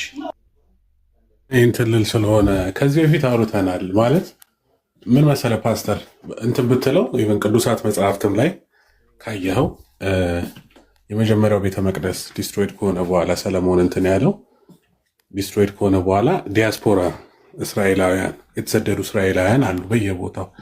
እስራኤልም ተገንጥላለች። ለምሳሌ አሌክሳንድሪያ ብትሄድ፣ ባቢሎን ብትሄድ፣ ባቢሎኒያ በታሪክ ውስጥ ማለት ነው። ኢቨን አዲስ ኪዳን ላይ ሳምራውያን መስዋዕት ያቀርባሉ ከኢየሩሳሌም ውጭ ማለት ነው። ያንን እንትን ኮንቲኒዩስ እኛ ጋር ነው ያለው ብለው ዲያስፖራ እና የአብርሃም የይስሐቅ የያዕቆብ አምላክ ተብሎ ይመለካል። ኢቨን ከዛ በፊት ዮቶር ራሱ ከሙሴ ጋር ዮቶር ካህን ነበር። እግዚአብሔር ካህን ብሎ ነው ቅዱሳት መጽሐፍት የሚያቀርቡ። ስለዚህ የሆነ ሊሚቴሽን የለም። ከኢየሩሳሌም ውጪ ለእግዚአብሔር መስዋዕት አይቀርብም የሚባል ሊሚቴሽን የለም። ኢትዮጵያ ውስጥ ደግሞ ልክ እንደዛው የአብርሃም የይስሐቅ የያዕቆብ አምላክ ይመለክ ነበር፣ መስዋዕት ይቀርብለት ነበር። ኮሚኒቲ አለ፣ እግዚአብሔርን የሚያመልክ ኮሚኒቲ ነበረ ከብሉይ ኪዳን ጀምሮ ማለት ነው፣ ወር ከአዲስ ኪዳን በፊት ወንጌል ኢትዮጵያ ከመድረሱ በፊት።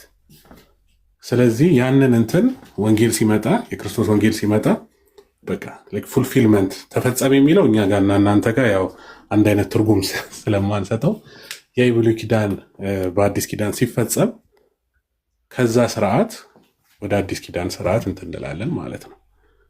ስለዚህ ያ እንትን በታሪክም የሚታወቅ ነው። ዶክተር ዘላለምም ሲል የነበረው እሱ ነው። ይሄ ደግሞ ኢትዮጵያ ውስጥ ብቻ ይሄ ክሌም ለነገሩ ኢትዮጵያ ውስጥ ብቻ አይደለም ያለው። ከፈለግ በውስጥ እልክልሃለሁ ፓስተር አሌክስ፣ አሌክሳንድሪያ ውስጥም ቤተ መቅደስ ነበረ።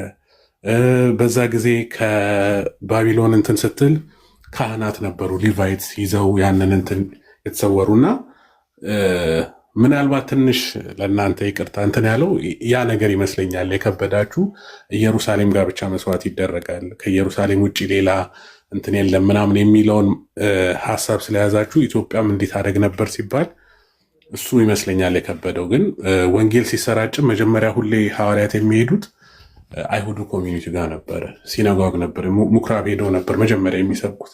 ምክንያቱም ወንጌል መጀመሪያ ለአይሁድ ነው። ከዛ በኋላ እነዛ አይሁዳውያን ያንን ወንጌል እንትን ሲሉ ትራንዚሽን የሚያደርጉት አዲስ ሃይማኖት ወደ አዲስ እንትን እየተመሰረተ አይደለም። እምነታችን ሃይማኖታችን በነቢያትና በሐዋርያት ነው አይደል? እንትን ያለው ነቢያቶቹ ማለት እነ ሙሴ እነ ኢሳያስ የብሉይ ኪዳን ናቸው። እዛ መሰረት ላይ ነው። ስለዚህ ያ ወንጌል ሲመጣ ኦኬ ለካ ፍጽምና አገኘ። ኢሳያስ የተናገረለት፣ ሙሴ የተናገረለት፣ ሕዝቅኤል ያየው ይሄ ክርስቶስ መጣ ለካ ተብሎ ወደዛ ትራንዚሽን ይደረጋል ማለት ነው። ኢትዮጵያ ውስጥም የተደረገው ያ ነው። ትራንዚሽን ተደረገ ማለት ነው።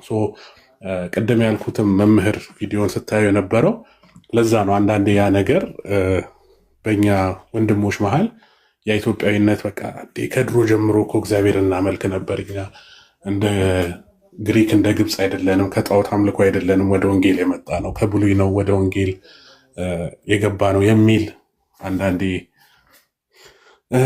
ኩራትም ፕራይድም ልበለው ስላለ ያ ነገር ይይዘንና እንደዛ እንትን እንላለን፣ እንደዛ እናወራለን። እኛ እኮ እንደሌሎቹ አይደለንም፣ ለየት ያለንን የሚለው እንትን ከፍ ያደርገናል ማለት ነው። እና እሱ ደግሞ ያው በወንጌል አይሁድም ግሪክም ስለሌለ ስህተት ነው ብለን መምህራችንን እኛም ወቅሰናል። ግን ምንም ይሄ ሲምፕል ነገር ነው ልል ነው። ትራንዚሽኑ እግዚአብሔርን የማምለክ ሶልሊ በቃ እዛ ኢየሩሳሌም ውስጥ ብቻ የነበረ ነገር አልነበረም። ወር አሁን እንደምናስበው እስራኤል የተባለች የሆነች ኮሚኒቲ ጋር ብቻ አልነበረም፣ በየቦታው ነበር። ይህንን ለማየት ሐዋርያት ስራን ማንበብ፣ ሐዋርያ ቅዱስ ጳውሎስ ሲሄድ ሁሌ ምኩራብ ነበር የሚሄደው።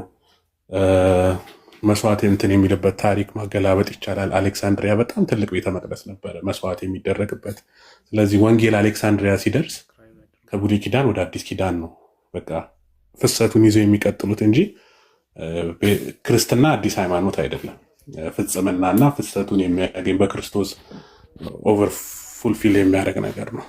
ለዛ ነው። ቴንክ ዩ። እሺ ዩብ እናመሰግናለን። ዳኒ ትቀጥላለህ። ያው አፌን ያስዘጋኝ እዮብ ነው ለማለት ነው። ግን ቴንክ ዩ በጣም ግን እንደዚህ መሆናችሁ እኔ ተመችቶኛል፣ መቃወማችሁ ማለት ነው። አድናቂያቸው ነኝ ትላለህ። ከዛ ዳኒ ቀጥልሽ። እሺ ቴንክ ዩ ሰንኮሬስ አይኖ እንደቀደምኩ ግን ያው አንዳንድ ብናደርግ ይሻላል በሚል ነው እንጂ ከአንተ በኋላ ነው የገባሁትና ሲጀመር እኛ የብሉይ ኪዳኑ አለ እዚህ ጋር የተጻፈው የብሉይ ኪዳኑንና የአዲሱን ኪዳን እያወዳደረ ስለሆነ የብሉይ ኪዳኑ ከበዳችሁም ሊያስብለን አይገባም። እናምናለን፣ ምንም አላመንም አላልንም። በአዲሱ ኪዳን ፊዚካል የሆነ የብሉይ ኪዳኑ አይነት መስዋዕት የለም አልን እንጂ በብሉይ ኪዳን እንዳለ እናውቃለንም። ኢዮብ እንደተናገረው አልከበደንም ማለት ላንብብላችሁ። ኦኬ እዚህ ጋር ምንድን ነው የሚለው? መሰዊያ አለን ይላል፣ የአዲሱ ኪዳን ማለት ነው። ከእርሱም ሊበሉ ድንኳኒቱን የሚያገለግሉ መብት የላቸውም ይላል። እዚህ ጋር ኦፍ ዊች ነው የሚለውና እነዚህ የብሉይ ኪዳኖቹ ከዚህ ከመሰዊያ ውስጥ የማይበሉት አይነት ምግብ አለ እያወዳደረ ነው ማለት ነው። የአዲሱ ኪዳን ግን መንፈሳዊ የሆነ መሰዊያ ነው። መንፈሳዊነቱን ማሳያ የት ነው ያለው ስትሉ እያነበባችሁ ስትወርዱ 15 ቁጥር ላይ የአፋችን የምስጋና ፍሬ እንደሆነ እናያለን ማለት ነው፣ ለእኛ ማለት ነው። ላንብብላችሁ። ሊቀ ካህናት ስለ ኃጢአት ወደ ቅድስት የእንስሶችን ደም ያቀርባልና ብሉይ ኪዳን ማለት ነው። ስጋቸው ግን ከሰፈሩ ውጭ ይቃጠላል፣ አሁንም ብሉይ ኪዳን ማለት ነው። ስለዚህ ይህንን እኛ እንቀበላለን። ምንም አዲስ የብሉይ ኪዳን አማኞች ናችሁ አይደላችሁም ተብሎ ለእኛ እንደ ሙግት ሊቀርብ አይገባም። ስለዚህ ኢየሱስ ደግሞ በገዛ ደሙ አዲሱ ኪዳን መጣን፣ ህዝቡን እንዲቀድስ ከበር ውጪ መከራን ተቀበለ። ይህንንም እንቀበለዋለን። ክርስቶስ ከበር ውጪ ከኢየሩሳሌም ውጪ ይህንን መከራ እንደተቀበለ መጽሐፍ ስለሚናገር ማለት ነው። ስለዚህ እዚህም ጋር ማንቀበለው ነገር የለም። እንግዲህ ነቀፌታውን እየተሸከምን ወደ እርሱ ወደ ሰፈሩ ውጪ እንውጣ አለ። ኦኬ፣ ወደዚህ ወደ መሰዊያው ማለት ነው፣ ወደ ክርስቶስ ማለት ነው። በዚህም የምትኖር ከተማ የለችንምና ነገር ግን ትመጣ ዘንድ ያላትን እንፈልጋለን ካለ በኋላ 15 ቁጥር ላይ የአዲሱ ኪዳን መንፈሳዊ የሆነው መሰዊያ ምን አይነት እንደሆነ ፍንትው ያደርጋል። ባይ ዘ ዌይ አንደርስታንድ አደርጋለሁ ዲኖሚኔሽናል ዲፍረንስ እንዳለ። ኦኬ፣ እንግዲህ ዘወትር ለእግዚአብሔር የምስጋናን መስዋዕት ብሎ ይጠቅሰዋል። እንግዲህ ብሎ ነው የሚቀጥለው፣ አዲስ አይደለም። ከላይ ከ10 እስከ 14 ባቀረበው መሰረት እንግዲህ ዘወትር ለእግዚአብሔር ከላይ መሰዊያ ብሏል። እዚህ ጋር የምስጋናን መስዋዕት ማለትም ለስሙ የሚመሰክሩ የከንፈሮችን ፍሬ ለእርሱ እናቅርብ ይላል። እዚህ ጋር በጣም ግልጽ በሆነ መልኩ እኛ የሚከብደን የማናደርገው ነገርና ከኢትዮጵያዊነትም በሉት ከምንም የማንቀበለው ነገር የለም። ለምን? የብሉይ ኪዳኑን እንቀበላለን፣ የአዲሱንም ኪዳን እንቀበላለን። የብሉይ ኪዳኑ በአዲሱ ኪዳን ቁሳዊ የሆነው ወይም ደግሞ ፕሮፌቲካል የሆነው ወይም ደግሞ ታይፖሎጂካል የሆነው በሪል በሆነው መንፈሳዊ በሆነው በአዲሱ ኪዳን የምስጋና መስዋዕት እንደተለወጠ ቃል በቃል እንቀበላለን። አሁን ባነበብነው ውስጥ ስፖቶን ቃል በቃል በስነስርዓት ነው የምንቀበለው። ምንም የሚከብደን የለም። ከበዳችሁም ልንባል አንገባም። መስመር በመስመር አንብበናልና ኢዮብ አረ ነው የቱ ጋር እንደከበደን አላቅም። ቀጥሉ። ቴንክ ዩ።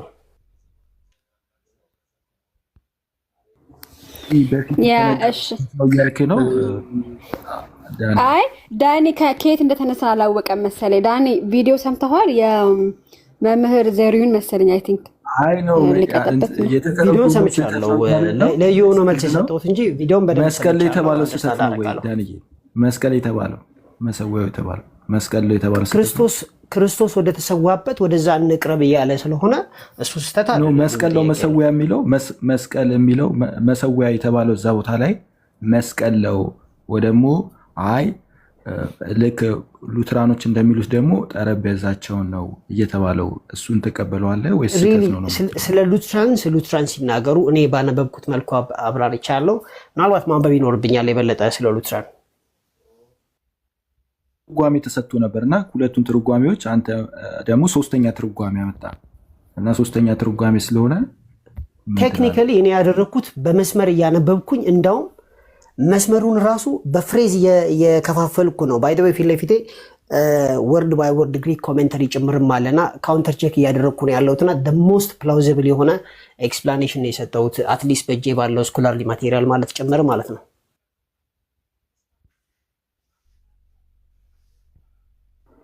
ዳኒ ምን ብለህ ተርጉመህ ነው? መሰዊያው ምንድን ነው የተረጎምከው?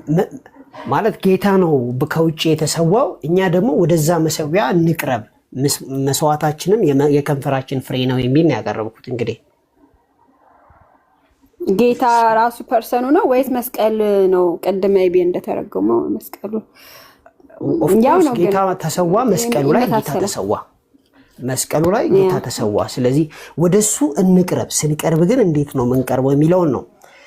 ባይ ዘ ዌይ ማለት አንደርስታንድ ለማድረግ በሞክር የሉትራንስም ቢሆን ማለት አይ ኖ ፖለቲካሊ ሞቲቬትድ የሆኑ ኢንተርፕሪቴሽኖች እንደሚኖሩ በጣም ግልጽ ነው። ወደ ጌታ ስፒሪቹዋሊ ነው የምትቀርቡት ብዬ ነው ማስበው። እንግዲህ ሉትራኖች ቢያብራሩልን በጣም ደስ ይለኛል። ግን ልዩነት አለው ብዬ አላስብም። ግን ፎርጊቭ ሚ ከመስመር ከሳትኩኝ። ዛሬ የዛሬ ውይይታችን ከኦርቶዶክሳውያን ጋር ነው። ዳኒ ከና አዳም ጋር ነው ዛሬ። ሰላም ብያለሁ። ችግር የለም። ሰላም። አንድ ልብ ያላላችሁት ነገር አለ። ከላይ መሰዊያ ነው የሚለው፣ ከታች መስዋዕት ነው የሚለው። ሁለት የተለያየ ነገር ነው። እላያው አለ እና መስዋዕት እኮ አይነጣጥሉም። መስዋዕት ከሌለ መሰዊያ የለም። አንድ አይደሉም። እታች መስዋዕት የሚለው ምስጋናውን ነው። በግሪክ ስኮላር የተጻፈ ማቴሪያል ፊት ለፊት ያስቀምጬ ነው ማወራለን። አይ በግሪክ በምናምን ስለተጻፈ ሳይሆን አማርኛውም በቂ ነው። ግሪከኛውም አማርኛውም የፈለገ ቋንቋ ብታ መሰዊያና መስዋዕት ምስጋናው መስዋዕት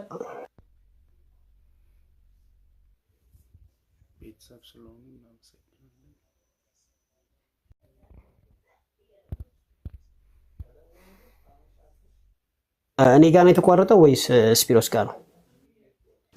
አይ ስፒሮስ ፖዝ ነው አይሰማም። አይ ቲንክ ስልክ ገባ።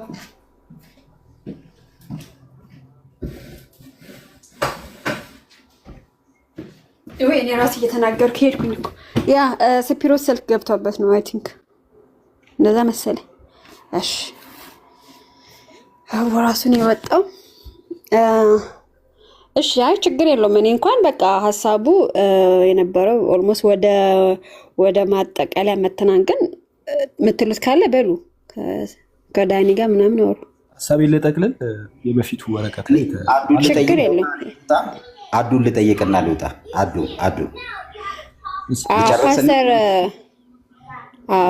አዳም ልንገርህ፣ ባለፈው ፓስተር ያለህን ልንገርህ። እኔ ኦርቶዶክስ ብሆን አለ ፓስተር አሌክስ በአዳም ምክንያት ነው የምሆነው። አቋሚ ነው። የታሰብኩትን ነገር ልንገርሽ። ቲክቶክ መጥፎ መሆኑን የምታውቂው አዳምን እንኳን ሳይፈልግ አንዳንዴ ግፊቱ አያዋለሁ። አንዳንዴ ሳይፈልግ የእሱ ማንነት ያይደለ ነገር ሲገፋፉት አያለሁ። አሁንም እናገራለሁ። ከኢትዮጵያ ኦርቶዶክስ ምርጥ መምህራን ጨዋ በጣም የምቀበለው ሰው አዳም ነው። እውነቴን ነው። ይሄን ሁሌ ነው የምለው። ግን በአሁኑ ጥያቄ ላይ አዳምን ደግሞ ሉትራን ለመሆን ደግሞ ትልቁ ተነሳሽነቴን ያመጣው ሀና ገብሩ ናት። ለዛ ነው እዚህ ማልጠፋው። እሺ አዱ ልጠይቅህ። ማቆ ከሆነ ማለት ነው። እሺ የቅድሙ ዶክመንት ኤቢያ ያነበበው ዶክመንት ማግኘት እችላለሁ? ይኖራል ገበያ ላይ? ሁለት ዶክመንቱ ላይ የተቀደም ኤቢያ ያነበበው ነገር ወይ እኔ እሱ ሲያነበው ተሳስቻለሁ። የብሉይ ኪዳኑን ቀጥታ የኢትዮጵያ ኦርቶዶክስ ቤተክርስቲያን አሁን እየተጠቀመች ነው አይነት ነገር ነው ንባቡ ላይ። እችን ብቻ በለኝና ጨርሻለሁ። ከፈለግ ፒዲኤፉ ስላለኝ ሼር ላደረገ እችላለሁ። ፒዲኤፉ ግን ደግሞ ሃርድ ካፒ መግዛት የምትፈልግም ከሆነ አለ፣ ሃርድ ካፒም አለ። መጽሐፉን ማግኘት ይችላል። ብዙ ቦታ የትኛውን ቦታ ብትፈልግ በቀላሉ የሚገኝ መጽሐፍ ነው፣ ብዙ ፕሪንት ስላለ እና ፒዲኤፉም ሼር አድርገኝ ካልከኝ አርገኝ። እየተናገረ ያለው ምን መሰለ፣ መጀመሪያ ሲጀምር ስለ ታቦትና ጽላት የሚለውን ቃል ትርጓሜ የቃሉ ትርጓሜ ያስረዳል። መጀመሪያ ስለ ቤተ ክርስቲያናችን እምነት ነው። መጽሐፉ ሙሉ ስለ ቤተ ክርስቲያናችን እምነትና ስርዓት የሚያስረዳ መጽሐፍ ነው። ታቦት የሚል ክፍል አለው። ታቦት የሚለው ክፍል ላይ ታቦት የሚለውን ቃል ያነሳና መጽሐፍ ቅዱስ ላይ ታቦት ማለት የጽላት ማደሪያ ነው፣ ነገር ግን እኛ ስንጠቀም ታቦት የምንለው ጽላት የሚለውን ለመናገር ነው ቢልና የቃሉን ትርጉም ያስረዳል። ከዛ ይቀጥልና በብሉይ ኪዳን ያለውና በአዲስ ኪዳን ያለው ትስስር፣ ታቦት ሲባል በብሉይ ኪዳን ምን ማለት ነው፣ ከዛው ደግሞ በአዲስ ኪዳን እንዴት ታቦት የምንለው ነገር ምን እንደሆነ ያስረዳል። በአዲስ ኪዳን ምን እንደሆነ ማለት ነው። በብሉይ ኪዳን ያለው ታቦት የሚባለው እንደዚህ ነገር ነው። ልክ እስራኤላውያኖች በጦር ጊዜ ይዘውት የሚሄዱት ድል አድርገው እንዲመለሱ ኃይል የሚሰጣቸው እንደዚህ ያለ ነው። ረድኤተ እግዚአብሔር ያለው ነው። በአዲስ ኪዳንም ቢሆን ደግሞ ልክ የብሉይ ኪዳን ታቦት ነው እያለ አይደለም። የብሉይ ኪዳን ታቦት አለን የሚል ነገር የለው። በአዲስ ኪዳንም ኢትዮጵያውያኖች ታቦት ወይ ደግሞ መሰዊያቸውን ለረድኤተ እግዚአብሔር እንዲያገኙበት ኢቨን ጦር ቦታ ራሱ ይዘውት ይሄዳሉ። መሰዊያቸውን ጦር ቦታ እኛ ብቻ አይደለንም። በዌስትም እኔ ፒክቸር ላይ ላሳያችሁ እችላለሁ። ምክንያቱም ክርስቲያኖች ለውጊያ ሲሄዱ መስዋዕት ስለሚቀርብ ቅዱስ ቁርባን ስለሚቆርቡ ጦር ሜዳ ድረስ ይወሰዳል። ለምሳሌ የመስቀል ጦርነት ጊዜ ክርስቲያኖች መስዋዕታቸውን ሙቨብለው ተንቀሳቃሽ እንትን ይዘው ነው የሚሄዱት። መሰዊያ ይዘው ሄዱና እዛ ቦታ ላይ መስዋዕት ያቀርባሉ፣ ተንቀሳቃሽ ስለሆነ ማለት ነው። ግን ደግሞ በኢትዮጵያ ውስጥ ደግሞ ሬደተ እግዚአብሔር ኃይለ እግዚአብሔር እንዲያገኙ ያንን መሰዊያ ይዘውት ይሄዳሉ ወደ ጦር። የብሉይ ኪዳን ታቦት አለን እያለ ነው አይደለም፣ እንደዛ እያለ አይደለም። ግን ኃይለ እግዚአብሔር እንዲኖራቸው ይዘውት ይሄዳሉ፣ ወደ ጦር ሜዳም ይዘውት ይሄዳሉ። በብሉይ ኪዳን ግን እንደዚህ ያደረጉ ነበረ፣ ታቦቱን ይዘው ሲዋጉ ያሸንፉ ነበረ ብሎ ደግሞ ያገናኛል። ከብሉይ ኪዳንም ጋር ደግሞ ያገናኛል። ሁለቱን ኮምፔር እያደረገ ነው የሚናገረው እንጂ የብሉይ ኪዳን ታቦት ማለት አሁን ያለን ታቦት በአዲስ ኪዳን ያለን ታቦት የብሉይ ኪዳን ታቦት ነው እያለ አይደለም። ከዛ ይቀጥልና የአዲስ ኪዳን ታቦትን ደግሞ አገልግሎቱን ይናገራል። በአዲስ ኪዳን ታቦት የምንለው የጌታ እውነተኛውን የክርስቶስ ስጋና ደም የሚፈተትበት መሆኑን ያስረዳል። መሰዊያ የምንለው ደግሞ ታቦት ይልና ታቦት ማለት በአዲስ ኪዳን መሰዊያ ነው ይላል። መሰዊያ ነው ቃል በቃል ማለት ነው። ታቦት በአዲስ ኪዳን መሰዊያ ነው። በብሉይ ኪዳን ግን ታቦት የሚባለው ጽላቱ የሚያድርበት ነው፣ ጽላቱ የሚቀመጥበት ያ ታቦት የሚባለው እሱ ነው እንጂ መሰዊያው አይደለም። ታቦት የሚባለው በብሉይ ኪዳን ያለው ግን በአዲስ ኪዳንኛ ታቦት ብለን የምንለው እውነተኛውን የክርስቶስ ስጋና ደም የሚዘጋጅበትን ነው። ከዛው ይቀጥልና በቤተ ክርስቲያን ውስጥ እንዴት ታቦት እንደሚ ማለት እንዴት ተደርጎ እንዴት ተቀድሶ እንዴት ብሎ በቤተ ክርስቲያን ውስጥ ለቤተ ክርስቲያን አገልግሎት እንደሚውል ያስረዳል። በሜሮን እንደሚቀደስ ከካህናት ውጭ ማንም ሊነካው እንደማይችል የሚሸከሙትም ደግሞ ጳጳሳት ወይም ደግሞ ካህናት እንደሆኑ ያስረዳል። ከዚህ ውጭ ሌላ ነገር የለውም። ሁለቱን ግን ኮምፔር ያደርጋል፣ የብሉይ ኪዳንና የአዲስ ኪዳን። የአዲስ ኪዳን ግን መሰዋት ነው መሰዊያ ነው ይላል። መሰዋት ሳይሆን መሰዊያ ነው ብሎ ያስቀምጣል። ሶሪ ግን አሁን ባወራኸው ነገር ላይ አንደርስታንድ እናደርጋችኋለን፣ ግን የሆነ ነገር መናገር አለብኝ እዚህ ኢምፖርታንት ስለሆነ ማለት ነው። ያው አዳም ያለውን አልደግመውም፣ መድገም አይጠበቅብኝም። የብሉይ ኪዳን ታቦትና የአዲሱ ኪዳን ታቦት ብለዋል እና ይደብራችኋል፣ ግን የግድ የግሪኩን ቃል አርክስ የሚለውን መጠቀም አለብን። ለምን? በአፋቸው በስነስርዓት ታቦት እያሉ ስለሆነ ማለት ነው። አርክ የኢትዮጵያ ኦርቶዶክስ አርክ ማለት መሰዊያ ማለት ይቻላል? አይቻልም። ታቦት ማለት መሰዊያ ማለት ይቻላል? ታቦት እኮ ስታንድ የሚያደርገው ለአርኪቦስ ለተባለው ነው፣ አርክስ ኦፍ ከቨነንት ለሚለው ነው። ስለዚህ እሱን ዲፊኒሽን ማስቀመጥ አለብን። አማርኛ ቆይ ይቅርታ፣ ታቦት ማለት ከግዕዝ ወደ አማርኛ መሰዊያ ማለት እንደሆነ ታውቃለህ? ታቦት መሰዊያ ማለት ነው የሚለውን ስለዚህ ከግሪኩ ወስዳችሁ አይደለም ማለት ነው። ታቦት የሚለው የግዕዝ ቃል ነው። አንደኛ መሰዊያ ማለት ነው ትርጉሙ። ኦኬ፣ የአዲሱ ኪዳን ታቦት ቃል ታቦት አዲስ ኪዳን ላይ ታቦት ሲል ለምሳሌ ዮሐንስ ራእይ ላይ ታቦት ሲል የትኛውን ታቦት ነው ሪፈር እያደረገ ያለው?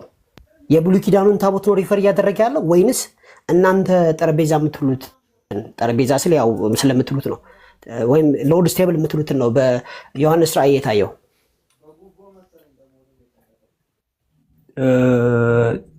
ስለ መሰዊያ እያወራ መሰለኝ። የዮሐንስ ራእይ የሚያወራው ስለ መሰዊያ ነው የሚያወራው ወይስ ስለ አርክ ፕሮፐር ነው የሚያወራው?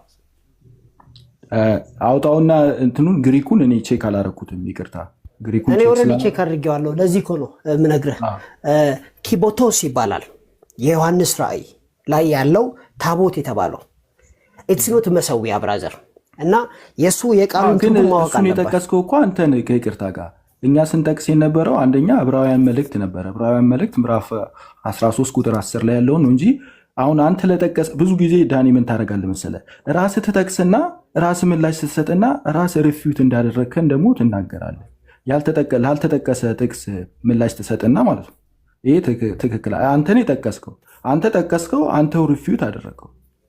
እሺ አስጨርስ። እኛ ምን አለ ታቦት የሚለውን ቃል አልኩ። ታቦት ማለት መሰዊያ ማለት ነው። ትክክል። አርክ የሚለው ግን አርክ ማለት መሰዊያ ሊሆን አይችልም። ኦልተር ነው። በእንግሊዝኛው ስትሄድ አልተር ተብሎ ይነገራል። ኦኬ አንዴ ሊጨርስበት። ሁላችን እንደምናውቀው አንተ ራስህ ይሄንን ጉዳይ ሩት ወርዱ በግሪክ ምን እንደሆነም አላውቅም ብለኸኛል። አሁን ስላልክ ነው እንጂ የማለት እንትኑ የለኝም። የመግለጽ ፕሮግራም ነው የነበረኝ እንጂ አንተን ጠይቄ በሊዲንግ ኩዌስችን እሱን አስነክቼ ከዛ ይሄ ነው ማለት አላቃተኝም። ግን እያብራራው ያለ ነው የገባህብኝ። ሰው እዚህ ጋር የሚለው ሳጥን የሆነውን ታቦት የተባለውን የዮሐንስ ራእይ ላይ ያለውን ከብሉዩ ጋር የሚመሳሰለውን እሱን ነው ኪቦቶስ ይባላል። ኪቦቶስ ይባላል እና ኪቦቶስ ማለት ውድን ቸስት ይላል። ይሄ ከእንጨት የተሰራ እቃ ማስቀመጫ እንደ ሳጥን ማለት ነው። ቦክስ ሊሆን ይችላል ይላል እና ከዛ ይሄ ቦክስ ዘ አርክ ኦፍ ዘ ኮቨነንት ወይም ደግሞ የቃል ኪዳኑ ታቦት ኢን ዘ ቴምፕል ኦፍ ጀሩሳሌም በኢየሩሳሌም ውስጥ ያለው ይሄ ተጠቅሷል። የዕብራውያን ምዕራፍ 9 ቁጥር 4 ላይ ተጠቅሷል። ዕብራውያን ምዕራፍ 9 ቁጥር 4 ላይ ዕብራውያን ምዕራፍ 9 ቁጥር 4 ላይ እንደዚህ ይላል፣ በዚያም ውስጥ የወርቅ ማዕጠንት ነበረ፣ ሁለንተናዋም በወርቅ የተለበጠች የኪዳኑ ታቦት። በአማርኛ አሁን ይሄኛው የዕብራውያን ምዕራፍ 9 ቁጥር 4 ላይ ያለውም ኪቦቶስ ነው የሚለው፣ የዮሐንስ ራእይ ላይ ያለውም ኪቦቶስ ነው የሚለው።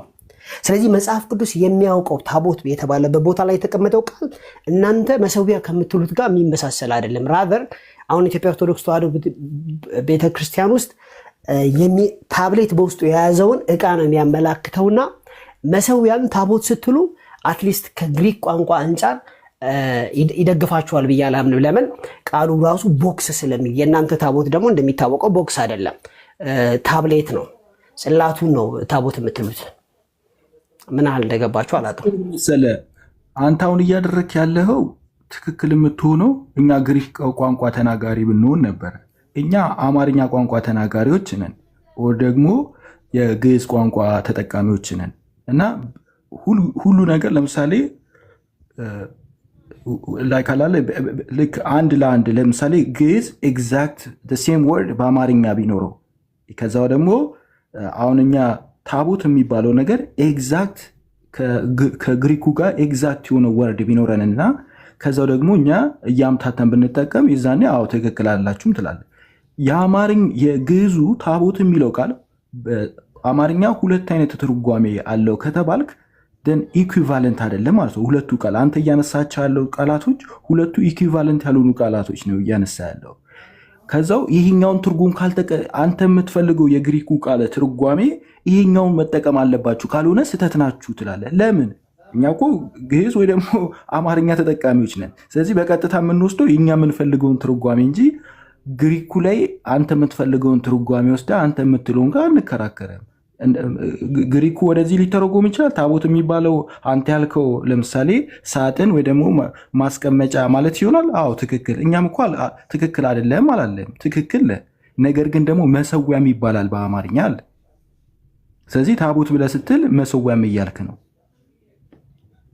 እና ቃሉ ላይ እንከራከር ካልክ ደን ግዕዙ ቋንቋ አንዱ ቋንቋ ከአንዱ ቋንቋ ያንሳል የሚል ክርክር ውስጥ ልንገባ ነው። ወይ ደግሞ ይበልጣል፣ እንደውም የኛ ይበልጣል ማለት እንችላለን። ምክንያቱም ሁለት አይነት ትርጓሜ ስላለው ማለት ነው።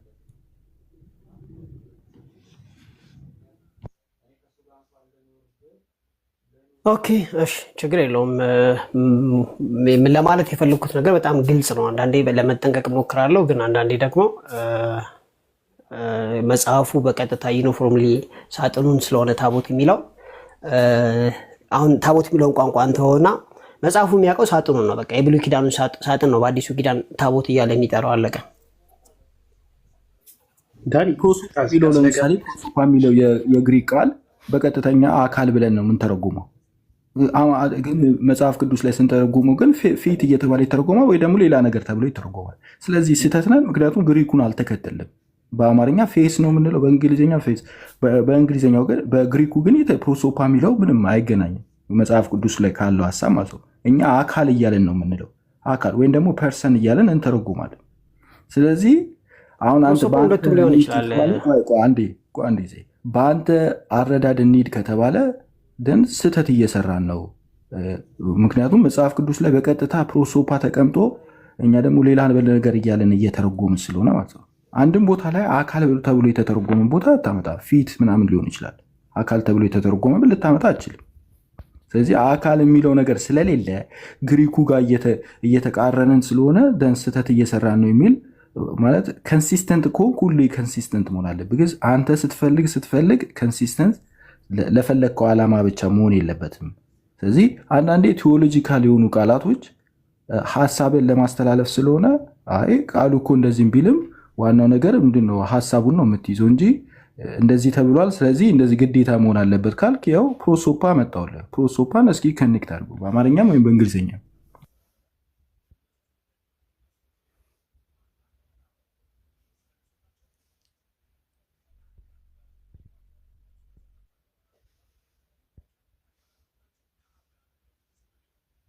ችግር የለውም በቃ መጨረስ እንችላለን። ፕሮሶፓንም ከፈለግ ቼክ አደርግልሃለሁ።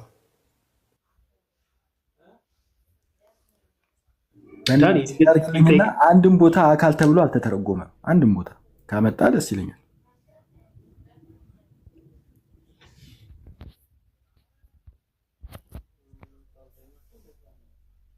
ዳኒ አሁን ቅድም ስትናገር የዮሐንስ ራእይ ላይ ከመሰዊያው በታች ሲል የብሉይ ኪዳን ነው ብለህ ነው የተረጎምከው?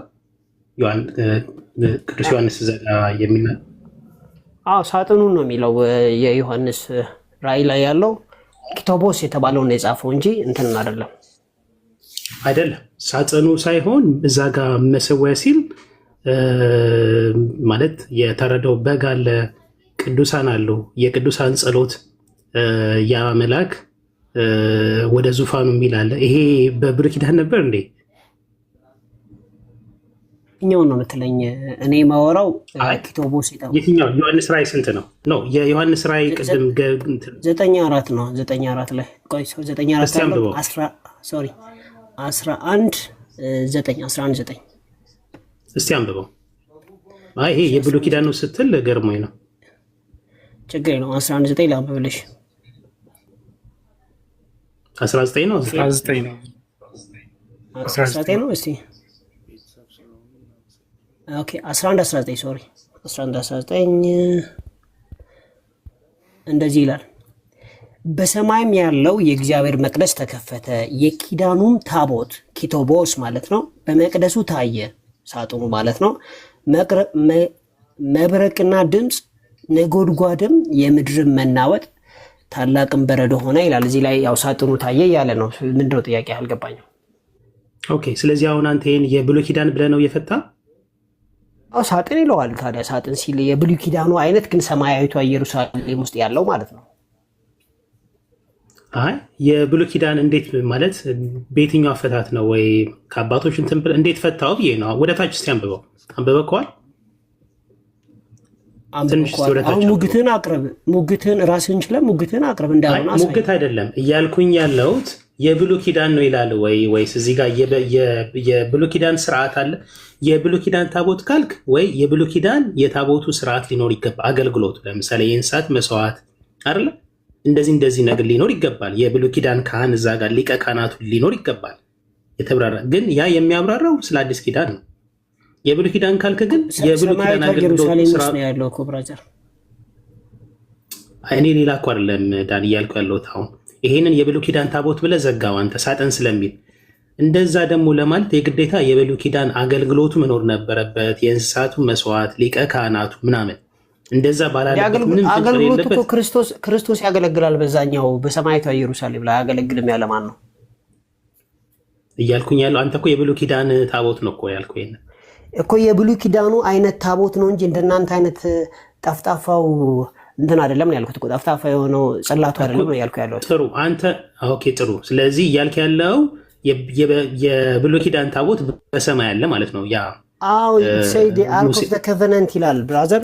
ሄኪ ቦቶስቴ ዲያቴክ አውቶ ይላል። the ark of the covenant ነው የሚለው።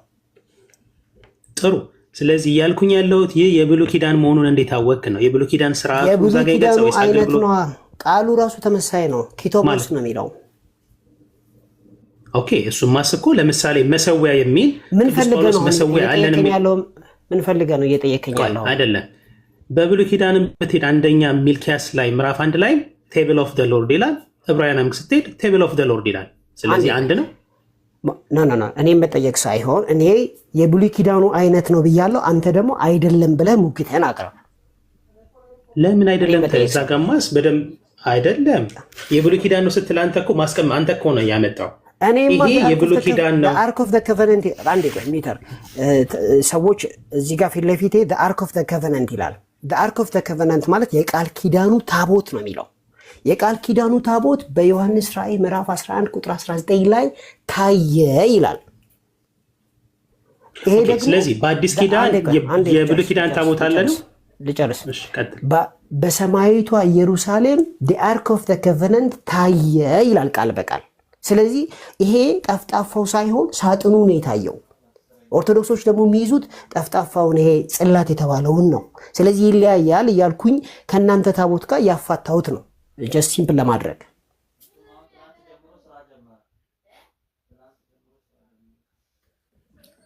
ኦኬ። ሶ ያንተ ምንድነው? በአዲስ ኪዳን ታቦት አለ የእናንተ አይደለም፣ ግን የብሉይ ኪዳን ታቦት አለ ነው። በዮሐንስ ራእይ ውስጥ የብሉይ ኪዳኑ አይነት ታቦት በአዲስ ኪዳን አለ። እናንተ ታቦት ከምትሉት መሰዊያው ጋር ወይም ጠፍጣፋዋ ከጽላቷ ጋር የተፋታ ትርጉም ነው ያለው ነው እያልኩ ያለሁት። ኦኬ ያንተ ትርጉም እሱ ችግር የለውም። ስለዚህ ያንተ ክሌምክ ምንድነው? ብራዘር ስኮላር ክፍቼ ነው ያነበብኩ ያለሁት እኔ ኮሜንተሪ ጭምር ፊት ለፊት ያለ ያንተ ይለኛል። ኦኬ ስለ ክሌም ምንድነው? ክሌም ምንድነው ያንተ? ክሌሜማ እናንተ ታቦት የምትሉት ወይ መሰዊያውን ብቻ መሰዊያ በሉ። ታቦት ስትሉ ደግሞ ቋንቋውን አትጠቀሙበት። እጠቀማለሁ ካላችሁ ግን አትሊስት ከግሪኩ ጋር የሚስማማ ትርጉም ስጡ ነው እያልኩ ያለሁት። ታቦት እኮ ከግዕዝ እኮ ነው። ባይ ዘ ወይ ቋንቋው ግዕዝ ነው ታውቃለህ። ግን ትርጉሙ ደግሞ መሰዊያ ማለት ነው፣ ምስዋ ነው። የኔ ሙክት አልገባህም ማለት ነው። በመጽሐፍ ቅዱስ ውስጥ ምንም እንኳን የቃሉ ትርጉም ታቦት የሚለው ምስዋ ቢሆንም በአዲስ ኪዳን ያሉ ትርጉሞች በሙሉ ከብሉይ ኪዳኑ ጋር የሚስማማ ሳጥን የሆነ ማለት ነው እንጂ ጠፍጣፋ የሆነው ይዛችሁ የምትወጡት ጽላት አይደለም። ስለሱ አታውሩ፣ የእግዚአብሔርን ቃል እየጠቀሳችሁ የሚል ነው ሙግቴ። ጥሩ፣ እሱ አንተ ስላልክ ችግር የለውም እያልኩኝ ያለሁት ግን የዮሐንስ ራእይን ስትገል፣ ስለዚህ አሁን በሰማይ ታቦት አለ፣ በዛ ታቦት ላይ ክርስቶስ ያገለግላል እያልክ ነው? አው የራሱ እንደሚይዞ ገባ ብሎ ዕብራውያን ምዕራፍ 9 ቁጥር 24 25 26 ላይ ደግሞ ተጽፏል። ምን አይነት አገልግሎት ነው? ይቅር እኔ ለማወቅ ነው። ምን አይነት አገልግሎት ነው በዚህ በሰማይ ታቦት ላይ ክርስቶስ የሰማያዊቷ ኢየሩሳሌም አገልጋይ ይሏል አይደል መጽሐፍ ቅዱስ ኢየሱስን እኮ። ምንድን ነው አገልግሎቱ? መስዋዕት ያቀርባል ነው? ምንድን ነው? ሌላ ርዕስ ነው። ይሄ ሌላ ርዕስ ነው።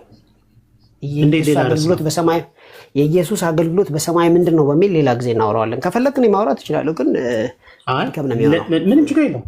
እኔ 5 ደቂቃ ብታወራበት። ኦኬ በሰማይ ታቦት አለ። እሺ ሴንኮርስ ረጅም ነው። አይ ሌላ ጊዜ ብታወሩ ይሻላል ዳኒ።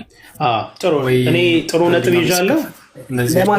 ለማስቀመጥ ያክል ላንብብላችሁ። ታቦት አለ ክርስቶስ ያገለግላል የሚለውን ጠይቃለሁ ሌላ ቀን። ላንብብላችሁ። ክርስቶስ በእጅ ወደ ተሰራች የእውነተኛይቷ ምሳሌ ወደምትሆን ቅድስት አልገባም፣ ነገር ግን በእግዚአብሔር ፊት ስለ እኛ አሁን ይታይ ዘንድ ወደ እርሷ ወደ ሰማይ ገባ። ሊቀ ካህናትም በየዓመቱ ስለ ምድሩ ነው የሚያወራው። በየዓመቱ የሌላውን ደም ይዞ ወደ ቅድስት እንደሚገባ ራሱን ብዙ ጊዜ ሊያቀርብ አልገባም። እንዲህ ቢሆን ዓለም ከተፈጠረ ጀምሮ ብዙ ጊዜ መከራን ሊቀበር ባስፈለገ ነበር። አሁን ግን በዓለም ፍጻሜ ራሱን በመስዋዕት ኃጢአትን ሊሽር ዘንድ አንድ ጊዜ ተገልጧል። እዚህ ጋር ኢየሱስ የሰማያዊቷ ኢየሩሳሌም አገልጋይ ተብሎ መጽሐፍ ቅዱስ እዚህ ምዕራፍ 9 እንዳለ ስታነቡ እሱ ነው የሚያሳየው። አንድ ጊዜ ተገልጧል እንደሚለው ክርስቶስ አንድ ስታነበው የሰማያዊቷ ኢየሩሳሌም አገልጋይ ይላል ኢየሱስ እኮ መጣክና ከዛ በኋላ አንድ ጊዜ ተገልጧል አለ።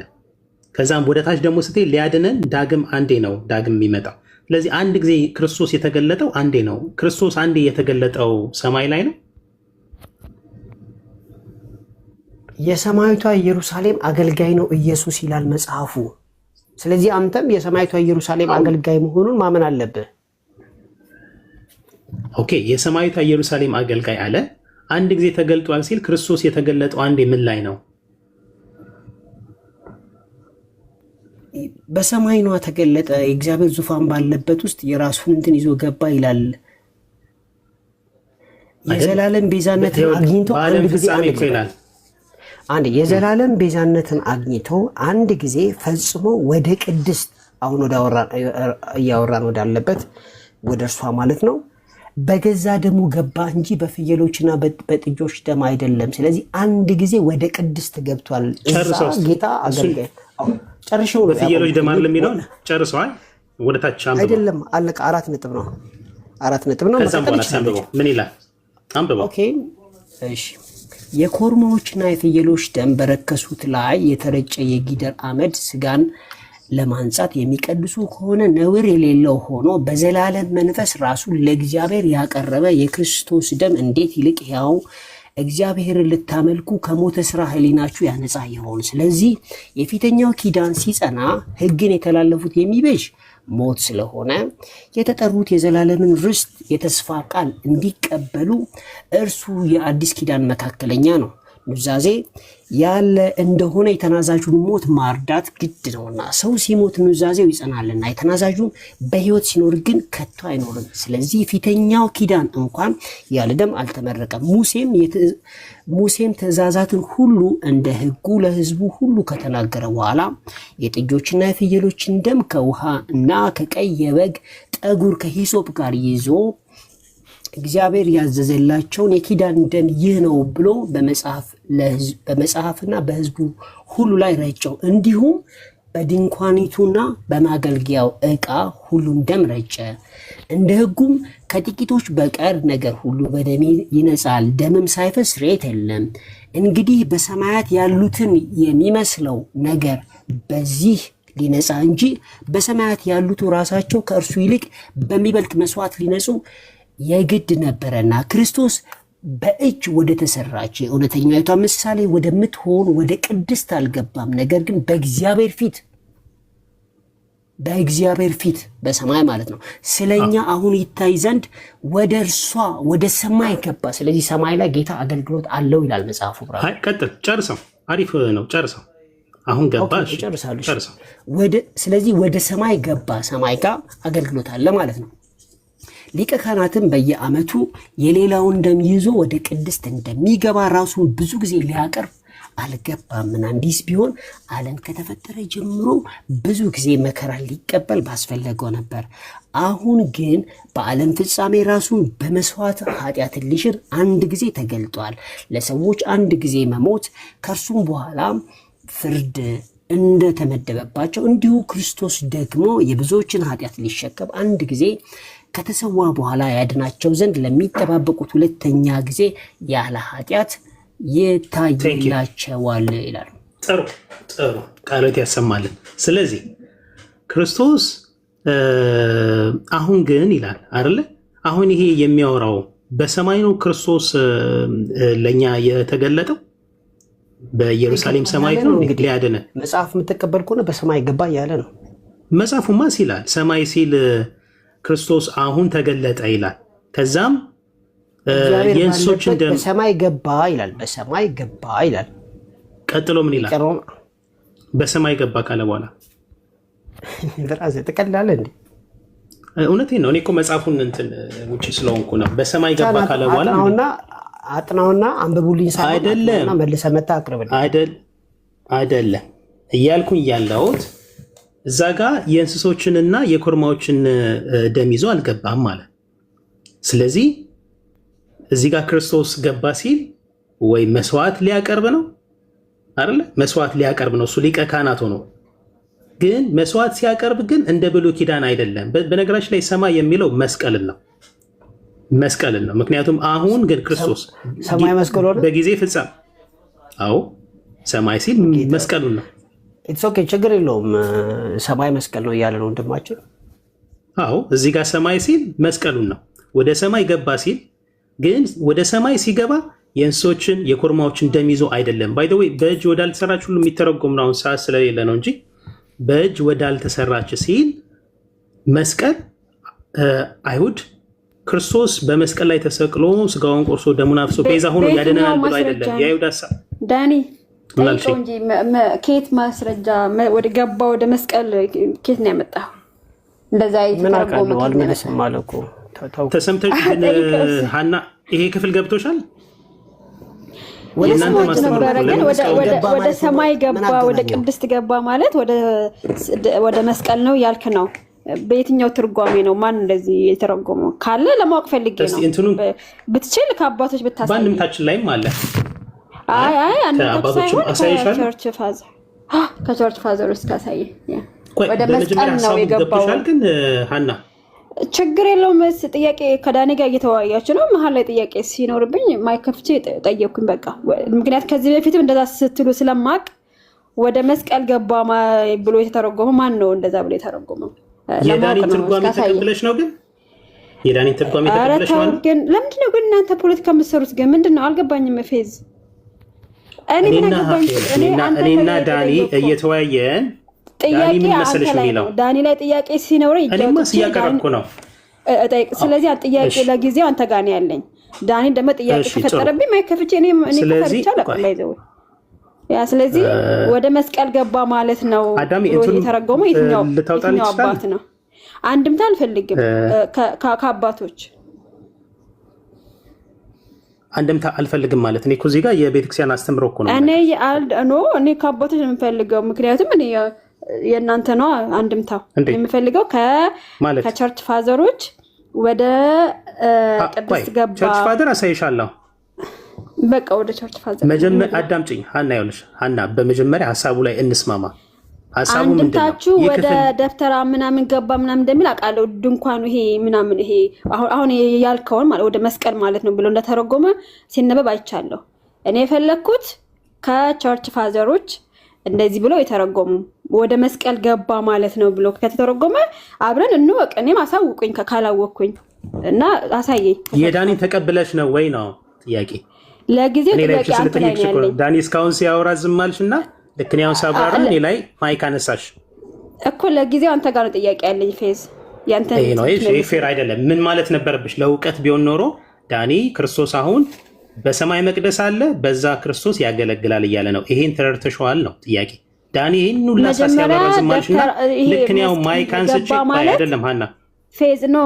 እኔ ወደ ሰማይ ገባ ማለት ወደ መስቀል ገባ ማለት ነው ብለህ የተረጎምከውን እሱን ብቻ አሳየኝ። ከዛ ደግሞ ዳኒ ጋር ጥያቄ ካለ እጠይቀዋለሁ።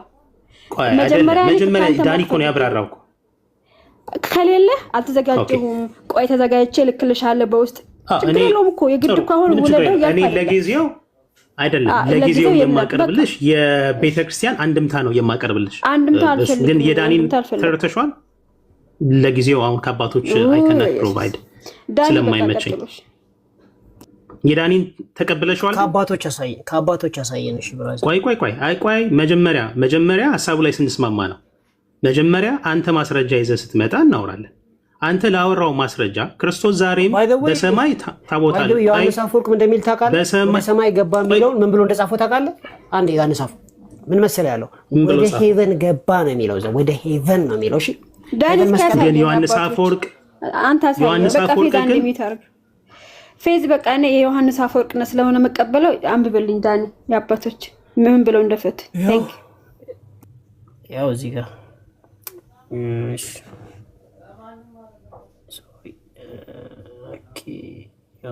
እችኛዋ እንትን ነች።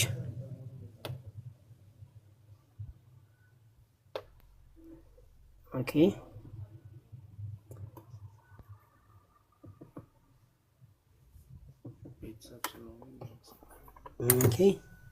ኦኬ ቱ አፒር ሂ ሴይስ ኢን ዘ ፕሬዘንስ ኦፍ ጋድ ፎር አስ መታየት የሚለውን እግዚአብሔር ባለበት ነው ካለ በኋላ ዋት ኢዝ ፎር አስ ለእኛ ማለት ምን ማለት ነው ካለ በኋላ ሂ ዌንት አፕ ወደ ላይ ወጣ ማለትም ይላል with a sacrifice which had power to propitiate the father ስለኛ የእግዚአብሔርን ቁጣ ምንድነው የሚባለው? ማርካት ነው የሚባለው እዚህ ጋር ወይም ደግሞ ዋጋችን ሊከፍልልን ለእግዚአብሔር ወደ ሰማይ ገባ። he went up የሚለው ማለት ነው። wherefore tell me ንገሩኝ ይላል። was he an enemy? እሱ ኢየሱስ ማለት ይመስለኛል። እሺ ጠላታችን ነው። the angels were enemies. he was not an enemy. እነዚህ ክፉ መናፍስቶቹን ይመስለኛልና እነሱ ጠላቶቻችን ናቸው። ነገር ግን ኢየሱስ የኛ ጠላታችን አልነበረም ካለ በኋላ for that the angels were enemies, hear what he says። መላእክቶቹ ጠላቶቻችን ናቸው እነዚህ ርኩሳን መናፍስቶቹ። እንደዚህ ይላል he made peace as to things on earth and things on heaven። ሰላምን አመጣ በምድርና በሰማይ ይላል። ከዛ ቆላሲያስ 1:20 ይጠቅሳል ማለት ነው። so that he also entered into heaven ይላል። ወደ መስቀል አይደለም ወደ ሄቨን ገባ ነው የሚለው። now to appear in the presence of God for us። እግዚአብሔር ባለበት ቦታ ለኛ ብሎ ሊታየን ወደ ሄቨን ገባ ነው እንጂ ዮሐንስ አፈወርቅ ይሄ እኮ ዳኒ ግን የቅዱስ ጳውሎስ እኮ ኮት እኮ ነው። ዮሐንስ እኮ እና ታዲያ ሰማይ የሚለው ግራ ሲገባህ ዮሐንስ አፈወርቅ ያለውን አይደል ያየክ አንተ ነግራ ይገባ። እዚህ ጋር ቅዱስ ዮሐንስ አፈወርቅ ወደ ሰማይ ገባ የሚለውን የቅዱስ ጳውሎስ ዕብራውያን ቨርስ እሱን ኮት እያደረገ ነው እንጂ የዮሐንስ ትራንስሌሽን አይደለም። ኦፍ ኮርስ ትክክል እኮ ነው። አንተ ትክክል ግን መስቀል የሚላሳይ መስቀል የሚላሳይ አላልቆይ መጀመሪያ ምን ብላል? ዮሐንስ እኮ ይሄንን እኮ ወደ ሰማይ ወደ ሄቨን ገባ አልክ። ዮሐንስ እኮ ወደ ሄቨን ገባ ማለት ዮሐንስ እያነበበ ነው። it doesn't matter። አሁን እኮ ሄቨን ነው የሚለው እዚህ ከታያል። ኖ it doesn't matter ትላለህ እንዴ? ምንድነው ያልከኝ? ዮሐንስ አፈወርቅ ቆይ በመጀመሪያ እኔ እንደ ቆይ እሱ የኔ ትርጓሜ ኮቶ ስለኔ አይደለም። ምን ብለኛል? ወደ ሰማይ ገባ የሚለውን ዮሐንስ አፈወርቅ ወደ ሄቨን ገባ ብሏል አልከኝ። እሺ ብዬ ዮሐንስ እመን መጀመሪያ እሱን መጀመሪያ ምን ይሄ የዮሐንስ አፈወርቅ ነው ሳይሆን ዮሐንስ አፈወርቅ የሚያብራራው ነው። ስለዚህ ዮሐንስ አትበል ለዛ አስተካከል ነው። ቀጥልሽ። እሺ nor yet that he should offer himself often as the high priest he entered to the holy places every year with the blood of others ይላል። ስለዚህ አይ ቲንክ ወደሚቀጥለው ቁጥር ነው ሄደው ከዚህ በላይ አላብራራውም። ስለዚህ ኃጢአትን ደጋግሞ መግባት ይገባው ነበር የሚለው ነው እየጻፈ ያለው። ማይ ፖይንት ምንድነው የተጠቀመው ኪወርድ ሄቨን ነው የሚለውና አንተ መስቀል የሚለውን እንድታሳይ የታለ ሄቨን? ዳንያ ተዋሽ ሄቨን ያለው ዮሐንስ አፈወርቅ አይደለም ቅዱስ ጳውሎስ ነው። ዮሐንስ አፈወርቅ የቅዱስ ጳውሎስ የታለ ታዲያ የታለ? ምንድነው እዚህ ጋር ይዘህ የመጣው? እና ቅዱስ ጳውሎስ ወደ ሄቨን ገባ ይላል። ለምንድነው አንተ ወደ መስቀል? ቆይ ሃና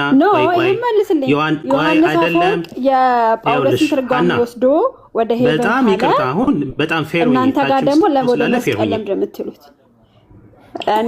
እኛም አስተርጓሜ እኮ አለ ሲጀመር እኮ አንቺ ቆይ እኮ መች መለሰልሽ እንዴ ሃና? አንዳንዴ እኮ በጣም እኮ ፌር መሆን አለብሽ። ታች ሰው ይሰማል። ጳውሎስ ወደ ሄቨን ገባ ካለ ለምንድነው አንተ ወደ አዳምጪኝ፣ እኔን አስጨርሽኝ። ዳኒን አንዳጠይቂም። ዳኒ ሲሳሳት በመጀመሪያ ትክክል አይደለም ስተት ነው በይ። ምንም የተሳሳትኩት ነገር ሄቨን የሚል አሳይቻለሁ ብራዘር። ዮሐንስ አፈወርቅ ሄቨን ያለው ዮሐንስ አፈወርቅ አይደለም። ይሄ የጳውሎስ የሚሆን መስቀል የሚል አታሳየኝም እዚህ ውስጥ። አንተ እኮ መስቀል ነው ያልከው። እኔ ቆይ አንተ ምንድን ነው ያልከው? ዮሐንስ አፈወርቅ ይሄንን ሄቨን ብሎ ነው የተረጎመው። ሄቨን ነው ያልኩት እኔ እና የታለ ትርጉም? ተሳስቻለሁ በላ። ታዲያ ለምን የተሳሳትኩት? ዮሐንስ አፈወርቅ ወደ ሰማይ የሚለው እንደውም ሄቨን ብሎ ነው የተረጎመው አልኩ። የታለ ሄቨን ብሎ የተረጎመው? ይሄ ትርጉም ነው ብራዘር። ይሄ ትርጓሜ ነው። ማን ያለው ሄቨን ግን እኮ ዮሐንስ ያለው እሱ ሄቨን ብሎ ነው ያስቀመጠው። አንተ መስቀል ነው ያልከው። መስቀል ዮሐንስ አይደለም ያለው። ይህ የቅዱስ ጳውሎስን የታለ ሆነ መጀመሪያ አንድ ደቂቃ እንድጠቀም አንድ ደቂቃ አላብራራ። ዳኒ አንድ ደቂቃ ይኸውላችሁ፣ ኦርቶዶክሶች ከኛ ጋር ሲከራከሩ በጣም አሟጠው ነው የሚጠቀሙት። ሪስፖንሲቢሊቲያቸውን ሳይወጡ ሶሪ አንዳንዶች ጥሩ ልታስረዱ ትችላላችሁ። አብዛኛውን ጊዜ የሚገጥመን ግን አሁን ጳውሎስም ጻፈው እንደገና ዮሐንስ አፈወርቅም አብራራው ሄቨን ይለዋል። ሄቨን ካለው ኦኬ ሄቨን ለሚለው ማፍረሻ መስቀል ነው የሚል ማምጣት አለበት። ኢኩቫለንቱ እሱ ነው። ዮሐንስ አፈወርቅ አለው፣ ጳውሎስ አለው፣ ኢትስ ኦል ዘ ሴም። ለምን ሄቨን የሚል ቋንቋ ነው ሪፕሬዘንት የሚያደርገው። ይሄንን ማቅረብ ሲገባ እኔ ዮሐንስ አፈወርቅ አብራርቷል ስል ማብራሪያው ላይ ስላገኘሁት ነው እንጂ ዮሐንስ አፈወርቅ ፐርሰናሊ ጻፈው እያልኩ አይደለም። ስለዚህ ሄቨን ነው የሚለው እግዚአብሔር ባለበት የሚል ከተናገርኩኝ ማፍረሻውን ማምጣት አለብህ እንጂ አይደለም። ዳኒ ይኸውልህ እንደዚህ አይነት ማለት ህፃን አይደለንም እኛ። እያልኩኝ ያለሁት ዮሐንስ አፈወርቅ ሄቨን ለምን ሶሪ ብለክ እኮ ማለፍ እኮ ትችላለህ እንዴ? አንዳንዴ እኮ ማመን ጥሩ ነው። ዮሐንስ አፈወርቅ መስቀል የሚል አሳየኝ ብራዘር። መስቀል የሚል አሳየኝ። 4 ላይ ጨርሰው። እኔማስ ለጊዜው ከአንድምታ መጽሐፌ ነው የማመጣው አልኩ። አንተ ግን ምን አልክ? ዮሐንስ አፈወርቅ እኮ ሄቨን ብሎታል። እሺ ብዬ ስጠብቅ ዮሐንስ አፈወርቅ የቅዱስ ጳውሎስን መልእክት ኮት ያደረገውን ልክ ዮሐንስ አፈወርቅ እንደተረጎሙ አልክ። ሰማይ የሚለው በእንግሊዝኛ የቅዱስ ጳውሎስን እንትን ዮሐንስ አፈወርቅ ኮት አደረገ። ዌር ኢዝ ዘ ትራንስሌሽን ነው ኮቴሽን? አሁን እኮ በዮሐንስ አፈወርቅ ጽሁፍ ላይ ይሄንን አገኘው ብዬ ነገርኩ እንጂ እሱን ብትጨርሰው ያብራራላል ዮሐንስ በደንብ። እስቲ መስቀል የሚል ታሳየኛለህ እዚህ ላይ? መስቀል የሚል ታሳየኛለህ እዚህ ላይ? አንተ ነህ ማምጣት ያለ። አንተ እኮ ምን ብላል? በሰማይ ታቦት አለ፣ ክርስቶስ ዛሬም በዛ በመሰዊያ ላይ አገልጋይ ነው ብላል። የት አለ ማስረጃ? ስለ ዮሐንስ አፈወርቅ ሄቨናል የለም። ማስረጃ ማምጣት ያለብህ እኮ አንተ ነህ። እሺ አውርተህ ስትጨርስ አወራለሁ። ቀጥል። ጥያቄው እንደሱ አልነበረም። ፌዝ እኔ ነኝ የጠየቅኩህ። መስቀል ነው ብለህ ስትተረጉመው ማነው መስቀል ገባ? እኔ ምንድነው በጣም ነው እየከነከነ። ለጊዜው አንተ ጋር ነው ጥያቄ ያለኝ። ኦኬ አንተ ወደ መስቀል ገባ ተብሎ ነው ያሳየሽም ዳኒ። ይሄው ዮሐንስ አፈወርቅ ወደ ሄቨን ገባ አለ። ሰማይ የሚለውን ትርጓሜ ሄቨን ነው ካለ አይልም። ሃና ይኸውልሽ አትሰይ። ሄቨን ሳይሆን ዮሐንስ አፈወርቅ የቅዱስ ጳውሎስ ኮት ነው። ልክ ነው። የቅዱስ ጳውሎስን ኮት እንደዚህ ነው። ኮቴሽን ገባ ወደ ሄቨን ገባ ይላል አይደለ? ዳኒ አይደል? እያወራራው ነው። ጥያቄ ነበረው። ከታች ያላችሁ ሰዎች ስሙኝ። ዳኒና ፌዝ እያወሩ በመሃል ጆሮዬን ጣል አድርጌ ስሰማ ወደ መስቀል ገባ ብለን ነው እኛ ምን ተረጉመው አለ። እኔ ደግሞ ወደ መስቀል ገባ ማለት ወደ ሰማይ ገባ ማለትና መስቀል መሬት እንትን ላይ ማለት ቀራንዮ ላይ ነው የተሰቀለው ጌታ።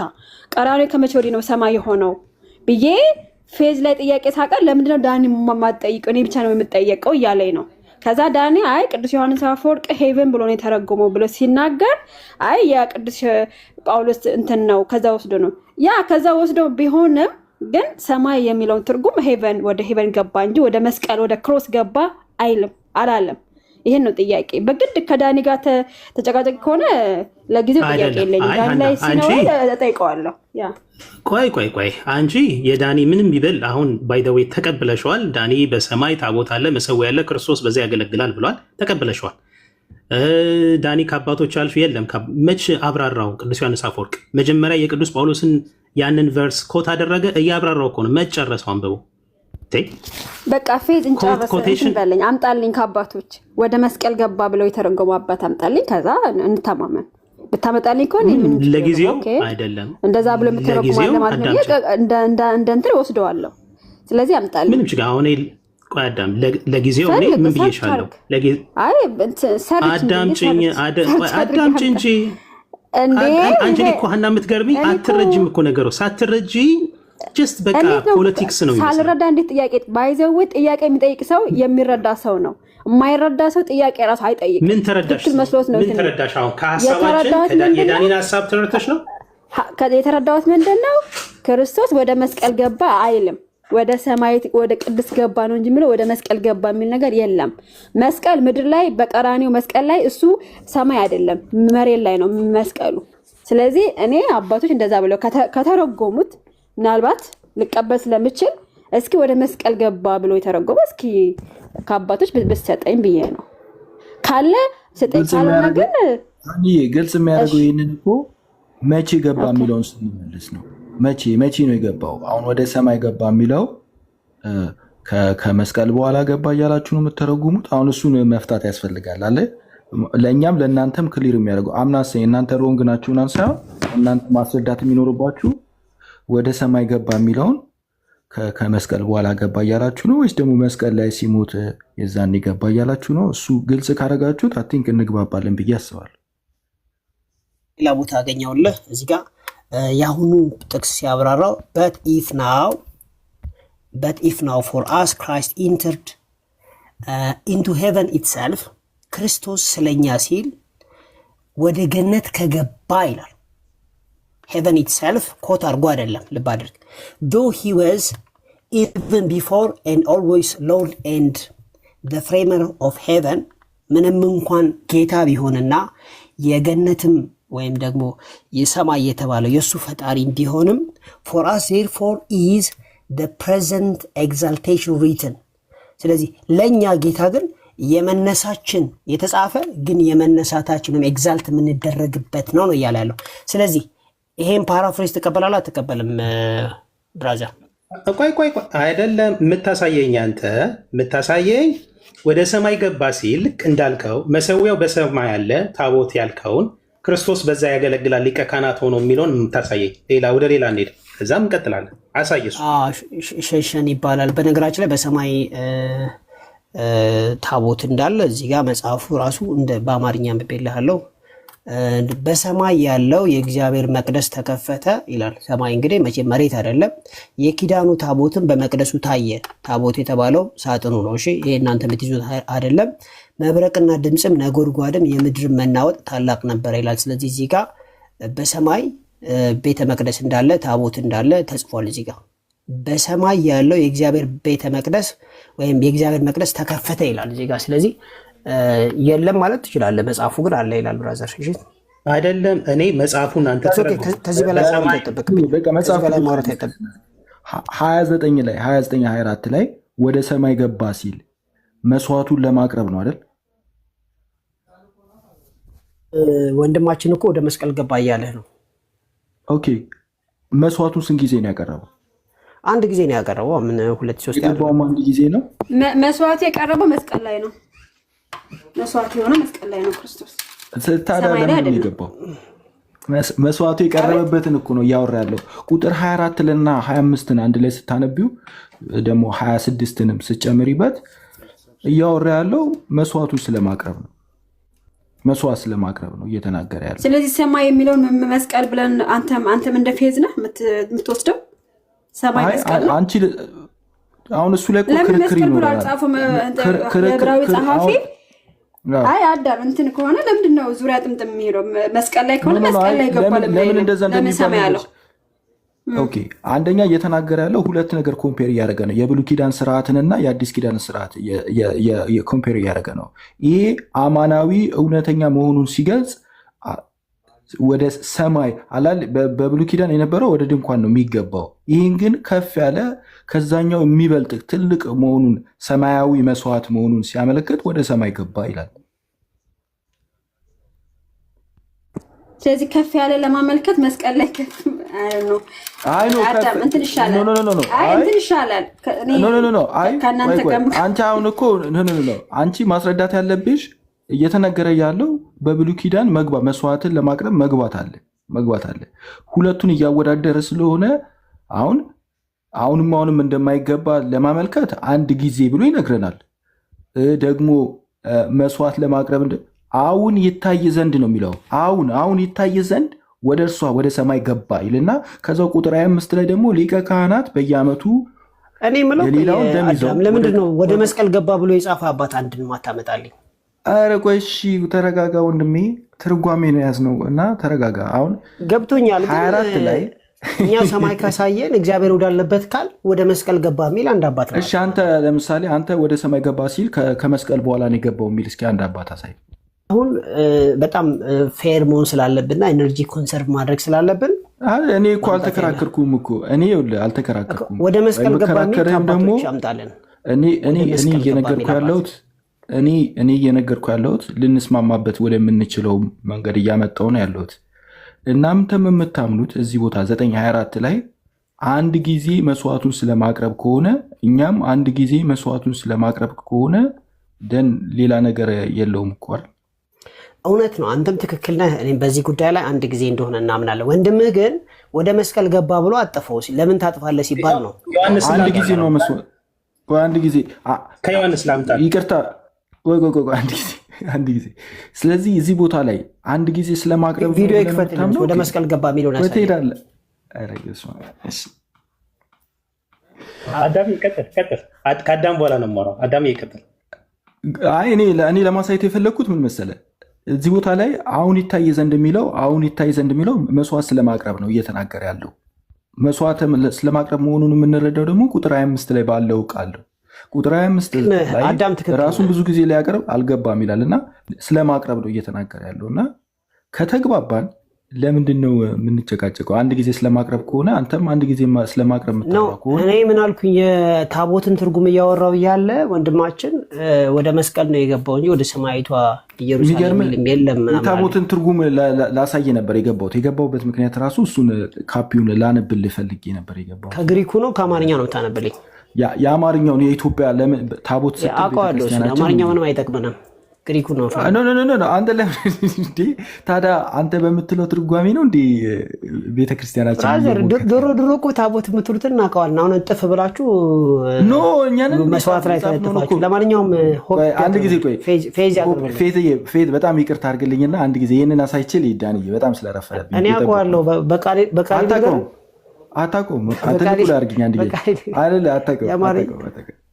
አታውቀውም። ትልቁ ላይ አድርግኝ አንድ ጊዜ ይህን አሳይቼ ልሂድ በቃ ቤተክርስቲያን ታቦት ስትል ይመስለኛል ካልሰዓትኩኝ። እንግዲህ ምንድነው ያስተዋልኩ አይመስለኝ ብዙ ጊዜ ያነበብ መሰለሽ። ክፈተው። እኔ ግን ላሳይ የፈለኩት ምን መሰለህ፣ ያው አሊስ የእኛን ዲፊኒሽን ከተረዳህን እንደ ኦንሊ ጂሰሶች አትሆንብኝ። ኦንሊ ጂሰሶች በቃ አካል ስትሉ ፖለቲካ ስራ ይልቁን ቶሎ ብለህ አቅርብና ወንድማችን አይ ነው እነሱ እንደዚህ ይላሉ። ወደ መስቀል ገባ የሚለው ማስረጃ ያምጣልኝ።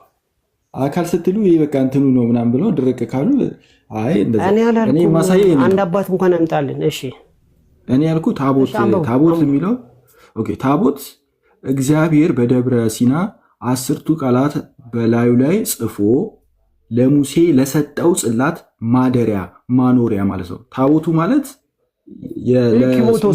ኬቦቶሱ ማለት ነው አይደል? ኬቦቶሱ ማደሪያ ወይም እንትን መባያው ነው ማስቀመጫው ነው አይደል? ታቦቱ የሚባለው ማስቀመጫ በፊት ቦክሱ ማለት ሳጥን ነው። ምን ይላል ቀጥሎ? ምን ይላል? ቤተክርስቲያናችን ግን ይላል ጽላቱ ታቦት እየተባለ ይጠራል። በቤተክርስቲያናችን ግን ጽላቱ ታቦት እየተባለ ይጠራል። አየህ፣ ቤተክርስቲያን ታቦት ብላ የምትጠራው ጽላቱን ነው ታቦት እያለች የምትጠራው። ተረዳኝ?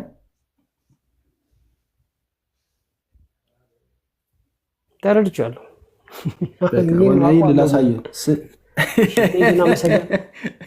እናመሰግናል ወንድማችን። አሁን ወደ መስቀል ገባ የሚለውን ከአባቶች ላይ ያሳየን ነው። እሺ በጣም ጥሩ ዳኒ፣ እስካሁን በትዕግስት ስለጠበቀኝ በጣም የማመሰግነው። ገጸ ንባቡን ግን ቁጥር 15 ላይ ስለዚህ ኢየሱስ ሞትን ተቀብሎ በቀደመው ስርዓት ስቶ የነበሩትን ያድናቸው ዘንድ ወደ ዘላለም ርስቱም የጠራቸው ተስፋውን ያገኙ ዘንድ ለአዲስቱ ኪዳን መካከለኛ ሆነ። ስለ ክርስቶስ ሞቱን ነው እዚህ ጋር የሚያወራው እያለ ይቀጥልና ወደ መስቀል ገባ የሚል ዮሐንስ እኮ ነው የሚለው። በነገር እንዳደነገጥ ሳሳይክ ዳኒ ልቀጥል። በሰማይ ባለው አምሳል የተሰራው ይህ ስራ በዚህ ደም የሚነጻ ከሆነ ኦሪቱ ማለት ነው፣ ይህ ሰማያዊ መስዋዕትስ ከዚህ ይበልጣል። ሰማያዊ መስዋዕት የህይወት እንጀራ ክርስቶስ በእጅ ወደ ተሰራች የእውነተኛይቱ ምሳሌ ወደምትሆን ቅድስት አልገባምና የኦሪቱ ደብተራ ድንኳን፣ ነገር ግን በእግዚአብሔር ፊት ስለኛ አሁን ይታይ ዘንድ ወደ እርሷ ወደ ሰማይ ገባ። ሊቀ ካህናቱ ያደርገው እንደነበረ። ስለዚህ መስዋዕት አለ። ሰማይ ነው ወደ መስቀል ገባ የሚል አሳየን የተባልከው ላሳይ ነው። በደንብ ዮሐንስ ነው በደንብ የሚናገረው በወንጌሉ። ልጨርስ ብዬ ነው። ይሄንን ከአባቶች ነበር ያልከው። ከአባቶችም ማሳያ ያለው ዮሐንስ ወንጌላዊም ደግሞ አስቀምጦታል ይህንን ክፍል ማለት ነው። በቃ ችግር የለውም እንሰማለን። አንብብ።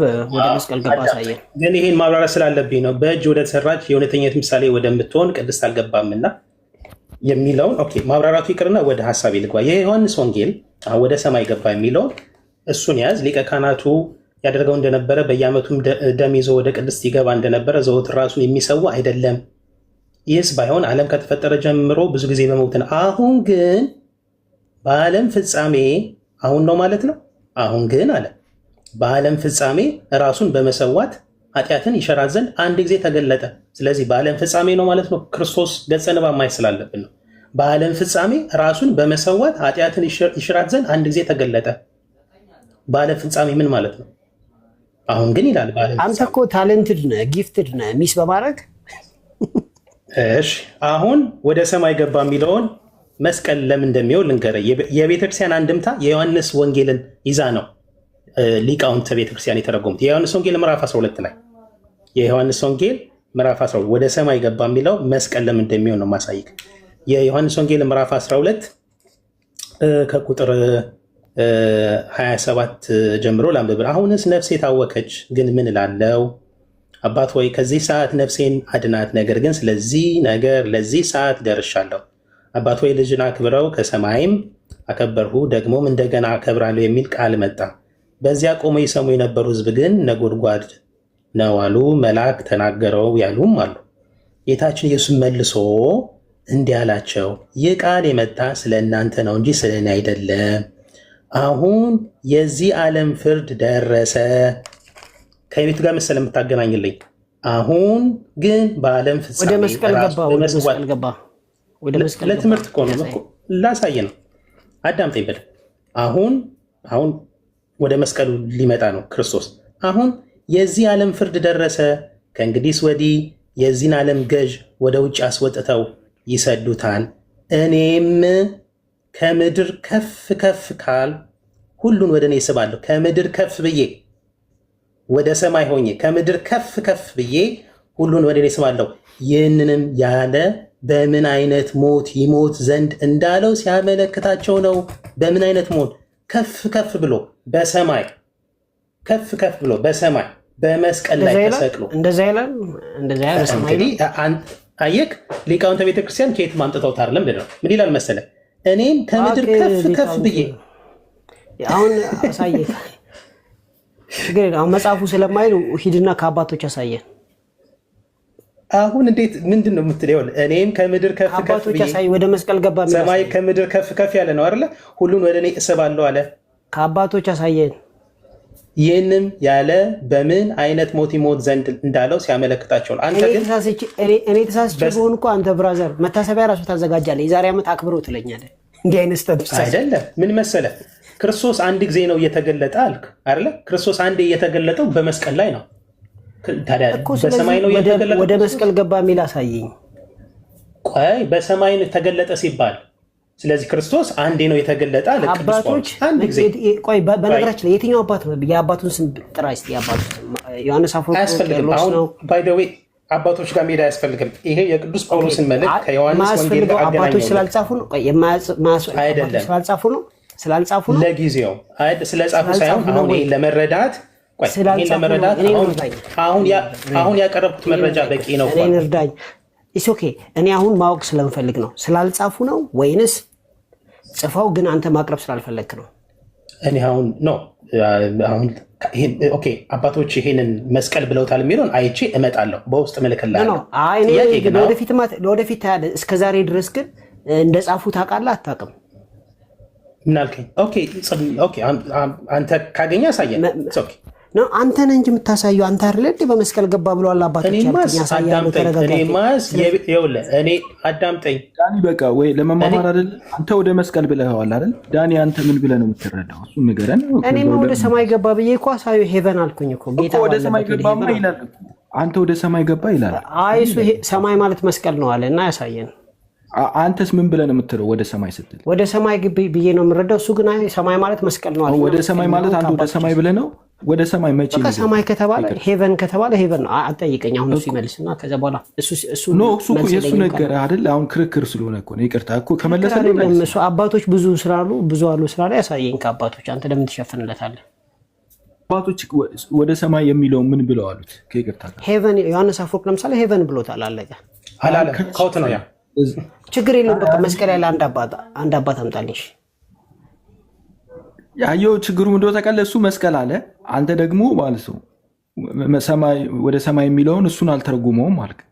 ከዛ በኋላ እሺ መቼ ነው የገባው ስትባል በቃ ወይ አንዳንድ ጊዜ በቃ አትቀበለው፣ ወደሚቀጥለው ብትሄዱ ይሻላል። እኔ እዚህ ጋር አሪሪ ዶን ነው ኦኬ። ለምን አይበቃንም ግን? በቃ ሰላማችሁ ይብዛ። ተባረኩ። ሀኒቾ ጌታ አብዝቶ ይባርክሽ። ፌዝ ተባረክ። ታች ያላችሁ የተወደዳችሁ ጌታ ዳኒ ግን በጣም ምን አላችሁ? አልሰማሁም። አምሮባታል አለኝ። በጣም አምሮባታል አልኩኝ። እንዴ በጣም ባለቤቷ እድለኛ ነው አልኩኝ። እንዴ በጣም ትልቁ ላይ ሆነች ታውቃለህ እንዴ? ታዲያ እንዴ ካማረብኝ አይቀር ባለቤቷና ልጆቿ በጣም እድለኛ ናቸው አሉ። በጣም ደስ ይላል። አይ ደስ ይላል፣ ደስ ይላል። እሺ ተባረኩ። አብዝቶ ደግሞ ይመርብሽ፣ አብዝቶ ይመርብሽ። ለምንድን ነው የኔን እንትን ሞድ የወሰድሽው? በዛ እኮ እኔ እኮ ምን ላድርግ? 30 ነው የሚፈቅደው። ታዲያ ከኔ ላይ የምትነጥቂኝ? ለነገሩ አልነበርኩም፣ ስላልነበርኩም ጠፍተህ ነበረ። የእንትናን ትከፍለኛለህ ለሃና። እስቲ ዳኒ ሳትወጣ ኦሪገን በነገናችን ላይ መስቀል እኔ ዕብራውያን 13ን መስቀሉን ሄቨን ብሎ ነው እየተረጎመው፣ ኮት አድርጎ ሳይሆን ሄቨን ብሎ ነው። ላሳይክ ወይ በውስጥ እልክልሃለሁ ከአባቶ ስላልክ ማለት አሁን እያየሁ አሁን ነው የመጣልኝ የኦሪገንን ስክሪንሻት አድርጌ ልላክልክ። የኛ ጥያቄ እኮ መስቀሉን ሳይሆን ወደ ሄቨን ገባ ወደ ሰማይ ገባ ሲል ወደ መስቀል ገባ ብሎ የፈታባት አለ ወይ ነው የኔ ጥያቄ። ይሄ ነው ዳኒ ጥያቄ ይሄ አልነበረ? የኔ ይሄ ነው ጥያቄ። እሱ ጥያቄ ነው። ኦኬ አይወልሽ ሃና እስካሁን ካዳመጥሽ እኔ እንደውም የዮሐንስ ወንጌል ምዕራፍ 12ን ይዘውን አባቶች ትርጓሜውን እያስቀመጡት ኦሪገን ደግሞ አንዴ ስክሪንሻት አድርጌ አሳያለሁ። ኦሪገን ይሄንን ወደ ሰማይ የሚለውን ክሮስ ብሎ ነው እየተረጎመው። ጀስት ጊቭ ሚ ፊው ሚኒትስ። የትኛው ጽሁፍ ላይ ነው? አዲስ ልጀምሩት ነው? ምን አውቃለሁ ወንድማችን። እኔ እኮ ደህና ደሩ የተባባላችሁ የምትጀምሩት ነገር ነው የማይገባኝ። እኔ ልጨርስ በቃ። እኔ ሌላ ጊዜ በቃ ፌስ ቴንክ ዩ በውስጥ ያው አለን። እሺ ቴንክ ዩ እኛ አለን። ወረደ። ተባረኩ። እሺ